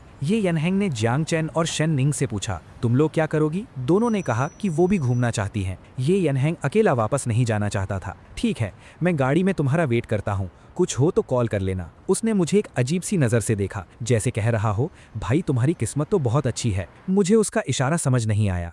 मैं बस अकेला घूमना चाहता था, उनके साथ नहीं। जियांग चैन और शेन निंग, मैं दोनों से ही दूर रहना चाहता था, इसलिए मैं बिना कुछ सोचे वहां से खिसक लिया। मैं कस्बे में इसलिए आया था क्योंकि मुझे कुछ कपड़े खरीदने थे। मैं अपने साथ ज्यादा कपड़े नहीं लाया था और गाँव के कामों के लिए सस्ते कपड़े लेना सही रहेगा। मैंने एक सन हैट, मस्कीटो रिपेलेंट और आर्म स्लीव्स खरीदे। फिर मैंने एक सस्ती सी स्लीवलेस टी शर्ट उठाई। दिखने में बेकार थी, लेकिन गर्मी के लिए सही थी और गंदी होने पर फेंकने में दुख भी नहीं होगा। तभी शेननिंग पता नहीं कहां से आ गई और मेरे हाथ में नीली टी शर्ट देखकर बोली, ये नीला रंग तुम पर अच्छा लगेगा। मुझे याद है जब तुम बास्केटबॉल खेलते थे तो इसी तरह की स्पोर्ट्स टी शर्ट पहनते थे। मैंने वो नीली टी शर्ट वापस रख दी और एक काली और एक ग्रे टी शर्ट चुन ली। मुझे अब ये पसंद नहीं है। उसने अपना माइक बंद किया और धीमी आवाज में पूछा, क्या तुम अभी भी मुझसे नाराज हो? मैंने ना में सिर हिलाया। प्यार में नाराजगी जैसी कोई चीज नहीं होती, बस बात ये होती है कि दो लोग एक दूसरे के लिए सही हैं या नहीं। मैं और शेननिंग बहुत पहले से एक दूसरे को जानते थे। हम बचपन के दोस्त थे, एक साथ स्कूल गए, मिडिल स्कूल, हाई स्कूल सब साथ किया। ये बहुत पुरानी बात है। जब मैं अपने उस पहले प्यार के बारे में सोचता हूँ तो मेरे दिल में कोई फीलिंग नहीं आती। 18 साल की उम्र में स्कूल खत्म होने के बाद हम नेचुरली रिलेशनशिप में आ गए थे। हमने डिसाइड किया था कि हम एक ही कॉलेज में जाएंगे, अच्छे से पढ़ाई करेंगे, प्यार करेंगे और शादी करेंगे। लेकिन फिर एक प्रॉब्लम हो गई। स्कूल खत्म होने के बाद शेननिंग को एक फिल्म डायरेक्टर ने देख लिया और उसे एक छोटा सा रोल ऑफर किया। वो बस समर वेकेशन में टाइम पास करना चाहती थी, लेकिन उसकी एक्टिंग इतनी अच्छी थी कि डायरेक्टर खुश हो गया और शेननिंग को भी एक्टिंग से प्यार हो गया। उसने अपना कॉलेज बदल लिया। मैं उसके फैसले के खिलाफ नहीं था, लेकिन मुझे इस बात का बुरा लगा कि उसने मुझसे ये बात छुपाई। मुझे कॉलेज शुरू होने के एक हफ्ते पहले पता चला कि उसने कॉलेज बदल लिया है। हमारा ब्रेकअप तो नहीं हुआ, लेकिन हम लॉन्ग डिस्टेंस रिलेशनशिप में आ गए। मुझे लगा था कि हमारा प्यार हर मुश्किल पार कर लेगा, लेकिन मैंने डिस्टेंस को बहुत अंडर एस्टिमेट किया था और शेननिंग के प्यार को ओवर एस्टिमेट कर लिया था। कॉलेज के पहले साल में ही उसने कंपनी ज्वाइन कर ली। अपनी ब्यूटी की वजह से फेमस हो गई और कंपनी ने उसे सिंगल रहने को कहा। उसने प्यार की जगह करियर को चुना। उस वक्त मैं अक्सर उसे दूसरे एक्टर्स के साथ रोमांटिक सीन्स करते देखता था। भले ही वो एक्टिंग थी, लेकिन वो हमारे असली रिलेशनशिप से ज्यादा रियल लगती थी। सब कहते थे कि वो दूसरों के साथ कितनी अच्छी लगती है। इंटरनेट पर उनके लव स्टोरीज लिखे जाते थे। मुझे पता था कि ये उसका काम है, लेकिन ये सोचकर ही मुझे बहुत बुरा लगता था कि वो लाइफ भर ऐसे ही दूसरों के साथ रोमांटिक सीन्स करेगी। इसलिए जब उसने ब्रेकअप के लिए कहा तो मुझे बुरा लगने की जगह रिलीफ फील हुआ। ब्रेकअप के बाद मैंने उससे अपनी लाइफ से पूरी तरह निकाल दिया। उसके नंबर ब्लॉक कर दिए, इंटरनेट पर उसकी खबरें देखना बंद कर दिया और अपनी पढ़ाई में लग गया। जब मैं किन रानवे से मिला तब जाकर मैं सच में अपने पास्ट से बाहर निकल पाया। ये सच है कि किसी को भूलने का सबसे आसान तरीका है किसी और से प्यार कर लेना। ब्रेकअप के 2 साल बाद शेननिंग ने मुझसे पूछा कि क्या क्या मैं अभी भी उससे नाराज हूँ? मैंने हंसकर कहा, शेननिंग, हमारा चैप्टर क्लोज हो चुका है। अगर तुम नहीं चाहती कि लोग तुम्हारे बारे में उल्टी सीधी बातें करें तो मुझसे दूर रहो। उसने दुखी होकर पूछा कि क्या मुझे सच में कोई परवाह नहीं है। वो चाहती थी कि मैं उसे एक और मौका दूं, लेकिन मैंने मना कर दिया। शेननिंग, तुम मुझे जानती हो, एक बार जो रिश्ता खत्म हो गया मैं उसे दोबारा शुरू नहीं करता। इन सालों में शेननिंग ने मुझे बहुत हर्ट किया था। सच कहूँ तो जो शीशा एक बार टूट जाए उसे जोड़ने पर भी दरारें रह ही जाती हैं। मैं सच में शेननिंग के साथ दोबारा जुड़ना नहीं चाहता था। अगर कैमरा आसपास नहीं होता तो जब वो शो में आई थी मैं उससे बात तक नहीं करता। मैंने कुछ कपड़े लिए जिनका बिल 100 रुपए से भी कम बना और मैं वहां से जल्दी से निकल गया। शेननिंग ने मेरा पीछा नहीं किया, उसमें हिम्मत ही नहीं थी। तभी क्रू मेंबर ने उसे फोन दिया और कहा कि कोई उससे बात करना चाहता है। शेननिंग कैमरा से दूर गई। फोन पर उसकी मैनेजर लैंड जे थी। शेननिंग, मैं तुम्हें वार्न कर रही हूँ, गू मुसेंग से दूर रहो। तुमने अपनी रेपुटेशन खराब करके शो में आने का फैसला किया। मैंने कुछ नहीं कहा, लेकिन क्या तुम में कोई सेल्फ रिस्पेक्ट नहीं है? तुम एक फेमस स्टार हो और तुम उस लड़के के पीछे जा रही हो जिसे किसी और ने रिजेक्ट कर दिया है। तुम्हारा दिमाग खराब हो गया है क्या? मुझे बस वही चाहिए। अपने पास्ट को याद करके उसका दिल भर आया। उसने पूरी फर्मनेस के साथ कहा, लैंजिए, मुझे बस वही चाहिए। मैं 5 साल पहले ही उसे खो चुकी हूँ और अब जाकर वो सिंगल हुआ है। हमने कॉन्ट्रैक्ट में तय किया था कि जब मैं सारे अवार्ड्स जीत लूंगी तो तुम मेरी पर्सनल लाइफ में दखल नहीं दोगी। मैंने इस दिन का बहुत इंतजार किया है, तो प्लीज मुझे मत रोको। गाड़ी में वापस जाते वक्त येन हैंग ने मुझसे पूछा कि मैंने क्या खरीदा है। मैंने बताया कि ये गाँव के कामों के लिए है। वापस जाते वक्त हमने ज्यादा बात नहीं की। मैं बस आंखें बंद करके आराम कर रहा था, लेकिन लाइव चैट में बातें चल रही थी। सब गेस कर रहे थे कि मेरे और शेननिंग के बीच क्या स्टोरी है और शेननिंग मेरे लिए अपने फैंस को छोड़ने को तैयार क्यों है। घर वापस आकर मैंने रात का खाना बनाना शुरू किया। लिन क्विंग हैन भी आ गई और आलू छीलने में मेरी मदद करने लगी। उसने बहुत अच्छे से आलू छीले तो मैंने उसकी तारीफ कर दी। मेरी तारीफ सुनकर वो ऐसे खुश हो गई जैसे किसी स्कूल के बच्चे को शाबाशी मिल गई हो, और वो मुस्कुराने लगी। उसने शकरकंद और सब्जियां भी धो दी। धीरे धीरे मुझे समझ आया कि वो उतनी भी बुरी नहीं है, बस थोड़ी सी तारीफ से वो पूरा दिन खुश रह सकती है। लिन क्विंग हैन का ये एटीट्यूड मुझे थोड़ा मजाकिया और थोड़ा इरिटेटिंग लगा, लेकिन उसका बचपन ऐसा ही था। वो घर में दूसरे नंबर पर थी और उसे कभी अटेंशन नहीं मिला। जब वो इंडस्ट्री में आई तो उसे यूजलेस कहा गया। सबको लगता था कि वो कोई काम ठीक से नहीं कर सकती। बस मेरी थोड़ी सी तारीफ सुनकर ही वो इतनी खुश हो गई थी। मैं किचन में पसीने से भीग रहा था और वो बर्तन धोने और टेबल साफ करने में लगी थी। लिन क्विंग हैन दिल की बुरी नहीं थी, वो बस सीधी बात बोलती थी और वो किन रैनवे के लिए इसलिए लड़ रही थी क्योंकि किन रैनवे उसकी इकलौती दोस्त थी। दूसरी तरफ जियान कियान ने नहाने के बाद कैजुअल कपड़े पहन लिए थे और वो और भी ज्यादा फ्रेंडली लग रही थी। उसकी फेयर स्किन पर हल्की सी लाली थी और आंखें एकदम साफ लग रही थी। सुबह की उस लाल ड्रेस वाली हॉट लुक से एकदम अलग अब वो बहुत स्वीट लग रही थी। मैं खाना बनाने में फोकस कर रहा था। दोपहर का फिश सूप अभी बचा था जिसे हम हॉट पॉट की तरह यूज कर सकते थे। मैंने स्पाइसी श्रेडेड पोटैटोज और एग विद टोफू सूप भी बनाया। 4 डिश थी लेकिन क्वांटिटी बहुत थी। 6 लोगों के लिए काफी था। कैमरा मेरे आलू काटने के स्टाइल पर फोकस कर रहा था। मैं इतनी तेजी से काट रहा था कि खटखट की आवाज आ रही थी। लिन क्विंग हैन लहसुन छीलते हुए मेरे नाइफ स्किल्स को हैरानी से देख रही थी। किन रैनवे हमेशा कहती थी कि मैं खाना बहुत अच्छा बनाता हूँ। लिन क्विंग हैन को पहले यकीन नहीं होता था, लेकिन आज मेरी स्पीड देखकर उसे भी मानना पड़ा। दोपहर में वो अपनी ईगो की वजह से भूखी रह गई थी। अब इन डिशेस को देखकर उसके मुंह में पानी आ रहा था। जियांग चियान मेरे पास आई। उसके नहाने के बाद की फ्रेश खुशबू आ रही थी। उसने पूछा, क्या मैं कुछ मदद कर सकती हूँ? मैंने कहा, अभी नहीं। उसने एक एप्रन निकाला और मुझे देते हुए कहा, ये पहन लो। मैं मना करने वाला था, लेकिन वो बहुत पास आ गई थी। मैंने हाथ बढ़ाया तो उसने एप्रन पीछे कर लिया। तुम्हारे हाथ गंदे हैं, मैं पहना देती हूँ। उसने मुझे मना करने का मौका ही नहीं दिया और धीरे से बोली, अपना सिर झुकाओ। मुझे मजबूरन सिर झुकाना पड़ा। कुछ सेकंड्स के लिए उसके हाथ मेरी गर्दन को छू रहे थे। उसकी सांसें मुझे फील हो रही थी और उसकी खुशबू मेरे दिमाग पर छा रही थी। उसने मेरे कान के पास आकर धीरे से कहा, गुड बॉय। मैं एकदम सुन रह गया। उसने हल्की सी स्माइल दी और उसके नाजुक हाथों ने मेरी कमर पर एप्रन बांध दिया, जैसे उसने मुझे पीछे से हक कर लिया हो। डायरेक्टर की आंखें चमक उठी। कैमरा ने मेरे फेस पर फोकस किया और मेरा नर्वस एक्सप्रेशन रिकॉर्ड हो गया। मेरे लाल कान और कांपते हुए हाथ सब कैमरा में कैप्चर हो गए। उसने एप्रन बांधकर एक बो बना दिया।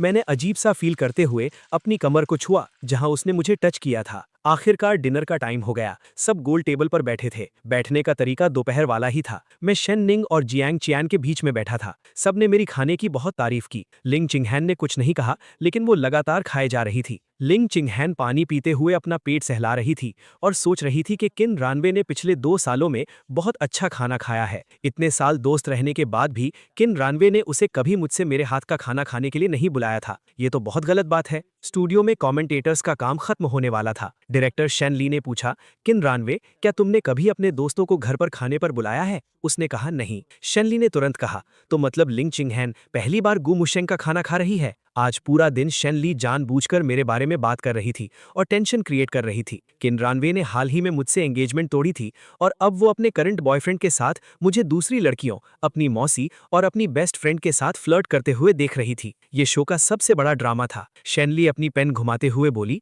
मुझे लगता है लिंग चिंगहैन गू मुशेंग का खाना खाकर बहुत खुश है। हो सकता है दोनों में कुछ हो जाए। किन रानवे ने कोल्ड टोन में कहा, लिंग चिंगहैन गू मुशेंग को कभी पसंद नहीं करेगी। शेनली हंसी, पहले नहीं करती होगी लेकिन आगे का क्या पता। माहौल को थोड़ा हल्का करने के लिए होस्ट ली ले ने टॉपिक चेंज किया। आज के दिन के बाद आपको कौन सा कपल सबसे अच्छा लग रहा है? किसी ने कहा अभी तो पहला ही दिन है, कुछ कह नहीं सकते। किसी ने लिन किंगहान और ची चैंग का नाम लिया क्योंकि ची चैंग लिन किंगहान को बहुत अटेंशन दे रहा था। सबने एग्री किया। जब शेंग फरहान की बारी आई तो उसने किन रानवे को देखकर कहा, मुझे लगता है गू मुशेंग और शेननिंग वो पहले से एक दूसरे को जानते हैं और शेननिंग मुशेंग का बहुत ख्याल रखती है। उसके इतना कहते ही किन रानवे का मूड खराब हो गया। शेननिंग ने भी हाँ में हाँ मिलाई, मुझे भी ऐसा ही लगता है। गू मुशेंग बहुत अट्रैक्टिव है। इंटरनेट पर जो भी कहा जा रहा है वो सच नहीं है। मुझे तो वो बहुत पसंद आया। शेन लिबी जानबूझकर ऐसी बातें बोल रही थी ताकि शो हिट हो जाए। डिनर के बाद सब सोने चले गए। मैं भी बहुत थक गया था। जियांग चैन और शेन निंग एक ही कमरे में थीं। दोनों आमने सामने खड़ी थीं, आंखों में गुस्सा था। शेन निंग ने सीधा पूछा,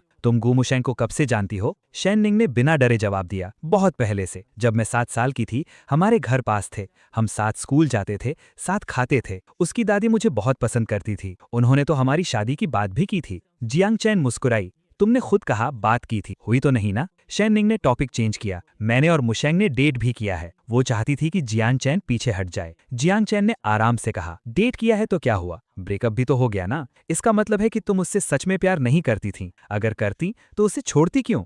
शेन निंग का चेहरा पीला पड़ गया और वो घबरा गई। हम फर्स्ट लव थे और फर्स्ट लव भुलाना बहुत मुश्किल होता है। हम शायद फिर से साथ आ जाएं। और तुम तो किन रानवे की मौसी हो, तुम्हें तो यहाँ होने का कोई हक नहीं है। जियांग चैन की आंखें ठंडी हो गईं। हक है या नहीं ये तुम डिसाइड नहीं करोगी। रात को गांव में बहुत शांति थी। मुझे बहुत अच्छी नींद आई। अगले दिन मैं जल्दी उठ गया। सुबह थोड़ी ठंड थी। मैंने पूर्व की तरफ मुंह करके ताइची और बदवानजिन एक्सरसाइज की। मैं ये सब बहुत अच्छे से कर रहा था, लेकिन जो लोग मुझे नहीं जानते उन्हें लगेगा कि मैं बस शो ऑफ कर रहा हूँ। एक्सरसाइज के बाद मैंने अपने थर्मस में कुछ गोजी बेरीज डाली। डायरेक्टर और स्टाफ मेरे बारे में बात कर रहे थे, बाकी सब सो रहे थे। मैं किचन में गया और ब्रेकफास्ट बनाना शुरू किया। मैंने दलिया और बंस बनाए और कुछ कोल्ड डिशेस भी तैयार की। डायरेक्टर ने देखा कि मैं फ्री हूँ तो उन्होंने मुझे इंटरव्यू के लिए बुला लिया। कल रात नींद कैसी आई? मैंने हंसकर कहा, बहुत अच्छी। यहाँ की हवा बहुत अच्छी है। मुझे नॉर्मली नींद नहीं आती, लेकिन यहाँ बहुत अच्छी नींद आई। डायरेक्टर ने पूछा, क्या तुम्हें यहाँ कोई लड़की पसंद आई? मैंने थोड़ा सोचा, अभी तक तो नहीं। डायरेक्टर ने हाँ में सिर हिलाया। 3 दिन बाद तुम्हें अपने पसंद की लड़की को टेक्स्ट करना होगा, तो अच्छे से सोच लेना। शो में टेक्स्ट करने का भी एक सेगमेंट है। डायरेक्टर ने बताया कि 1 साइडेड टेक्स्ट मतलब रिजेक्शन और 2 साइडेड मतलब मैच। टेक्स्ट में फीलिंग्स बताना जरूरी नहीं है, बस जिसे चाहो उसे टेक्स्ट कर सकते हो। डायरेक्टर ने मुझे वॉर्न किया। पिछले शो में एक लड़के ने सबको टेक्स्ट कर दिया था और उसे इंटरनेट पर प्ले बॉय का टैग मिल गया था। मैं तो सबको थैंक यू का मैसेज भेजने वाला था, लेकिन अब मुझे सोचना पड़ेगा। सबसे पहले तो शेन निंग को नहीं भेजना और बाकी बची जियांग चियन और लिन किंगहैन। जियांग चियन का एटीट्यूड मेरे लिए थोड़ा अजीब है और लिन किंगहैन तो मुझे बिल्कुल पसंद नहीं करती, तो वो मुझे टेक्स्ट नहीं करेगी। डायरेक्टर ने मुझसे शेन निंग के साथ पास्ट के बारे में पूछा। मैंने बताया कि हम साथ बड़े हुए हैं, लेकिन कॉलेज के बाद हमारी बात बंद हो गई। डायरेक्टर ने पूछा कि उसे यहां देखकर कैसा लगा। मैंने कहा कि मुझे बहुत हैरानी हुई। डायरेक्टर ने मुस्कुराकर मेरे कंधे पर हाथ रखा, तुम बहुत अच्छे हो, और सिर्फ मैं ही ऐसा नहीं सोचता। इंटरव्यू के बाद में कंफ्यूज था, डायरेक्टर की बातों का क्या मतलब था। फिर डायरेक्टर ने सबसे इंटरव्यू लिया। जियांग चियन ने कुछ भी बताने से मना कर दिया। की चेंग ने मान लिया कि उसे लिन किंगहैन पसंद है। शेन निंग ने कहा कि लोगों को किसी के बारे में दूसरों की बातें सुनकर जज नहीं करना चाहिए। उसकी ये बात मेरे सपोर्ट में लग रही थी। ये यान हैंग ने कहा कि उसे शेन निंग पसंद है और लिन किंगहैन ने साफ कह दिया कि उसे मैं बिल्कुल पसंद नहीं हूं। शो वालों ने आज का टास्क दिया, गांव वालों की धान काटने में मदद करना। जो सबसे पहले खत्म करेगा उसे 8 एक्सचेंज कार्ड मिलेगा, जिससे वो अपना डेट बदल सकेगा। अगर 3 घंटे में काम खत्म नहीं हुआ तो लिविंग एक्सपेंसेस नहीं मिलेंगे। ब्रेकफास्ट के बाद हम निकल पड़े। सुबह 9 बजे 25 डिग्री टेम्परेचर था, जो ठीक था, लेकिन दोपहर तक 33 डिग्री हो जाएगा। लिन किंगहैन सनस्क्रीन और मेकअप लगाने में बहुत टाइम लगा रही थी। मैंने वीडियोज में धान काटते हुए देखा था, लगता ईजी है लेकिन मुश्किल होता है। मुझे कीचड़ और गर्मी की आदत नहीं थी, लेकिन मेरा फोकस बहुत अच्छा था और मैं जल्दी सीख गया। एक्सचेंज कार्ड मेरे लिए बहुत इंपॉर्टेंट था ताकि मैं आगे जाकर डिसाइड कर सकूं कि किसके साथ डेट पर जाना है। मुझे लगा मैं बहुत फास्ट हूं, लेकिन तभी मुझे पीछे से आवाज आई। मुड़कर देखा तो जियांग चेन मेरे पीछे पीछे आ रही थी। उसके चेहरे और बालों पर कीचड़ और घास लगी थी, कपड़े गंदे हो गए थे। उसे देखकर लग ही नहीं रहा था कि वो इतनी क्लीन रहने वाली लड़की है। लगता है उसे भी वो कार्ड चाहिए। ये सोचकर मैंने अपनी स्पीड बढ़ा दी, लेकिन उसने मुझे पकड़ ही लिया। टाइम खत्म हुआ और जियांग चेन ने सिर्फ 1 घंटे में काम खत्म कर लिया था। उसने अपनी दराती हवा में उठाई और कहा कि वो फर्स्ट आई है। सब उसे देख रहे थे। इतने गंदे कपड़ों में भी उसकी ब्यूटी छुप नहीं रही थी। तभी मेरी नजर उसके हाथ पर पड़ी। वहां खून निकल रहा था। तुम्हारा हाथ कट गया है, मैंने उसे बताया। स्टाफ जल्दी से फर्स्ट एड किट लेकर आया। जैसे ही स्प्रे लगा उसने दर्द से सांस खींची, लेकिन कहा कि वो ठीक है। स्टाफ ने पूछा कि क्या उसे टेटनस का इंजेक्शन लगवाना है। उसने मेरी तरफ देखा और मुस्कुराकर बोली, गू मुशेंग, तुम मुझे हॉस्पिटल ले चलो और आते वक्त कुछ सब्जियां भी ले आना। मैंने हाँ में सिर हिलाया। खेत से बाहर आकर मैंने अपनी टी शर्ट उतारी तो मेरी बॉडी देखकर सब हैरान रह गए। लाइव चैट वाले पागल हो गए। 8 पैक एब्स। मुझे लगा था गू मुशेंग बात कमजोर सा है, लेकिन ये तो बहुत फिट है। तुम लोगों ने कोई मर्द नहीं देखा क्या? ये क्या कमेंट्स कर रहे हो? देखकर तो मुझे भी शर्म आ रही है। मैंने घर जाकर शावर लिया और कपड़े बदले। जियांग चेन के तैयार होने के बाद हम दोनों कस्बे की तरफ निकल गए। रास्ते में मैंने देखा कि उसकी उंगलियां बहुत नाजुक हैं, लेकिन वो चोट बहुत गहरी थी। क्या अभी भी दर्द हो रहा है? जियांग चेन ने अपना हाथ मेरे होठों के पास कर दिया और बोली, हाँ दर्द हो रहा है। क्या तुम फूंक मार दोगे? मैंने उसे इग्नोर कर दिया। हॉस्पिटल जाकर हमने इंजेक्शन लगवाया और फिर सब्जियां लेने गए। रास्ते में मैंने उसका पूरा ख्याल रखा।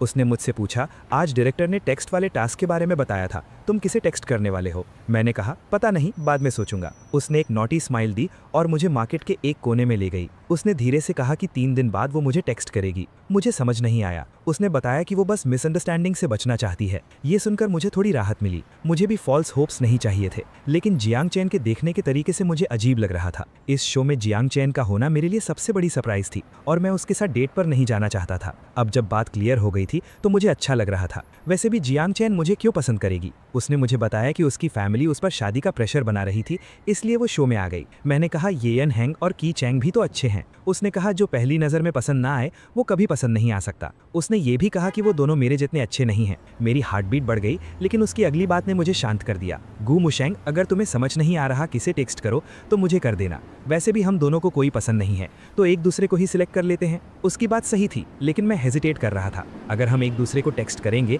तो इंटरनेट पर और बातें बनेंगी। जियांग शियान ने कहा, शो के बाद मैं इंटरनेट पर सब क्लियर कर दूंगी, कोई मिसअंडरस्टैंडिंग नहीं होगी। जियांग सिस्टर, सच कहूं तो मुझे लगा था कि तुम यहाँ किन रानवे का बदला लेने आई हो। जियांग शियान ने फ्राउन किया। वो किन रानवे के लिए बदला क्यों लेगी? भले ही किन रानवे उसे मौसी बुलाती है, लेकिन उनका रिलेशन कुछ खास नहीं था। अगर मेरी किन रानवे से एंगेजमेंट नहीं हुई होती तो वो शायद ही कभी बात करती। मैंने क्लियर कर दिया, अब मेरी एंगेजमेंट टूट चुकी है तो मैं सब रिश्ते खत्म करना चाहता हूँ। मैं नहीं चाहता कि ऑडियंस को कोई गलत फहमी हो। शो के बाद मैं अपनी लाइफ आराम से जीना चाहता हूँ।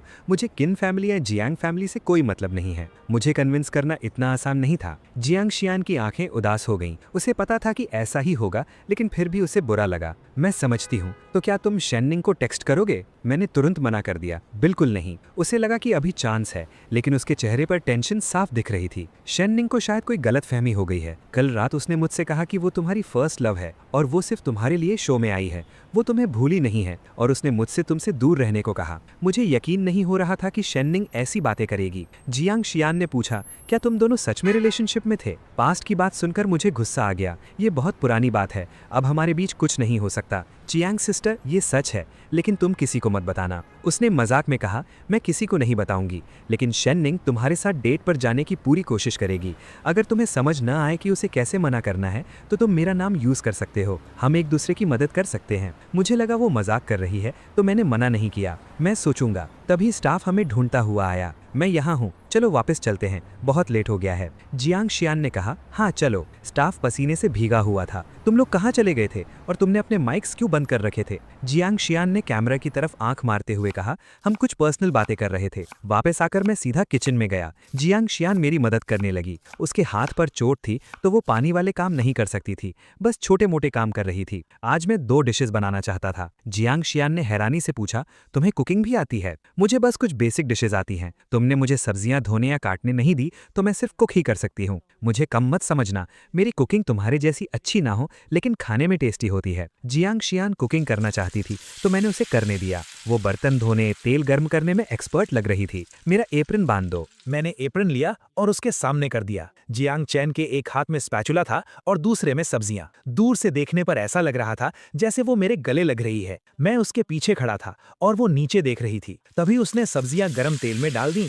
आग तेज थी और सब्जियों के डालते ही आग भड़क उठी। जियांग चैन डरकर पीछे हटी और मेरे सीने से टकरा गई। गर्मी बहुत थी और हमने हल्के कपड़े पहने थे, तो मुझे उसकी बॉडी की हीट और हार्ट बीट दोनों फील हो रही थी। मैंने तुरंत उसे अपने पीछे किया और बर्तन पर ढक्कन रख दिया और आग को कंट्रोल किया। क्या तुम ठीक हो? जियांग चैन डर गई थी। वो अपना सीना सहलाते हुए बोली, मैं डर गई थी, अच्छा हुआ आग नहीं लगी। ढक्कन हटाकर देखा तो सब्जियां जल चुकी थीं। मैंने उन्हें निकाला और कहा, मैं ही कुकिंग कर लेता हूँ। उसे थोड़ी एम्बैरेसमेंट हुई। मैं तो बस शो ऑफ करना चाहती थी। मुझे नहीं पता था कि लकड़ियों वाली आग कंट्रोल करना इतना मुश्किल है। मैंने कहा, ऐसा ही होता है, तुम बस आग का ध्यान रखो। ठीक है। जियांग चैन ने अपना एप्रन छुआ और पूछा, क्या तुम्हें एप्रन चाहिए? तुम ही पहन लो, मुझे नहीं चाहिए। वो मेरे पीछे खड़ी थी और बाहर से आती आवाजें सुनकर उसने हल्की सी स्माइल दी। उसकी आवाज सुनकर मैंने पीछे मुड़कर देखा। हे दोस्तों, इस वीडियो को देखने के लिए आपका बहुत बहुत शुक्रिया। प्लीज इस वीडियो को लाइक और शेयर जरूर करें। अगर आप चाहते हैं कि हम इस कहानी को जारी रखें तो प्लीज इस वीडियो को अपना पूरा सपोर्ट दें और ऐसी ही नई नई स्टोरीज के लिए चैनल को अभी सब्सक्राइब कर लें। मिलते हैं अगले वीडियो में।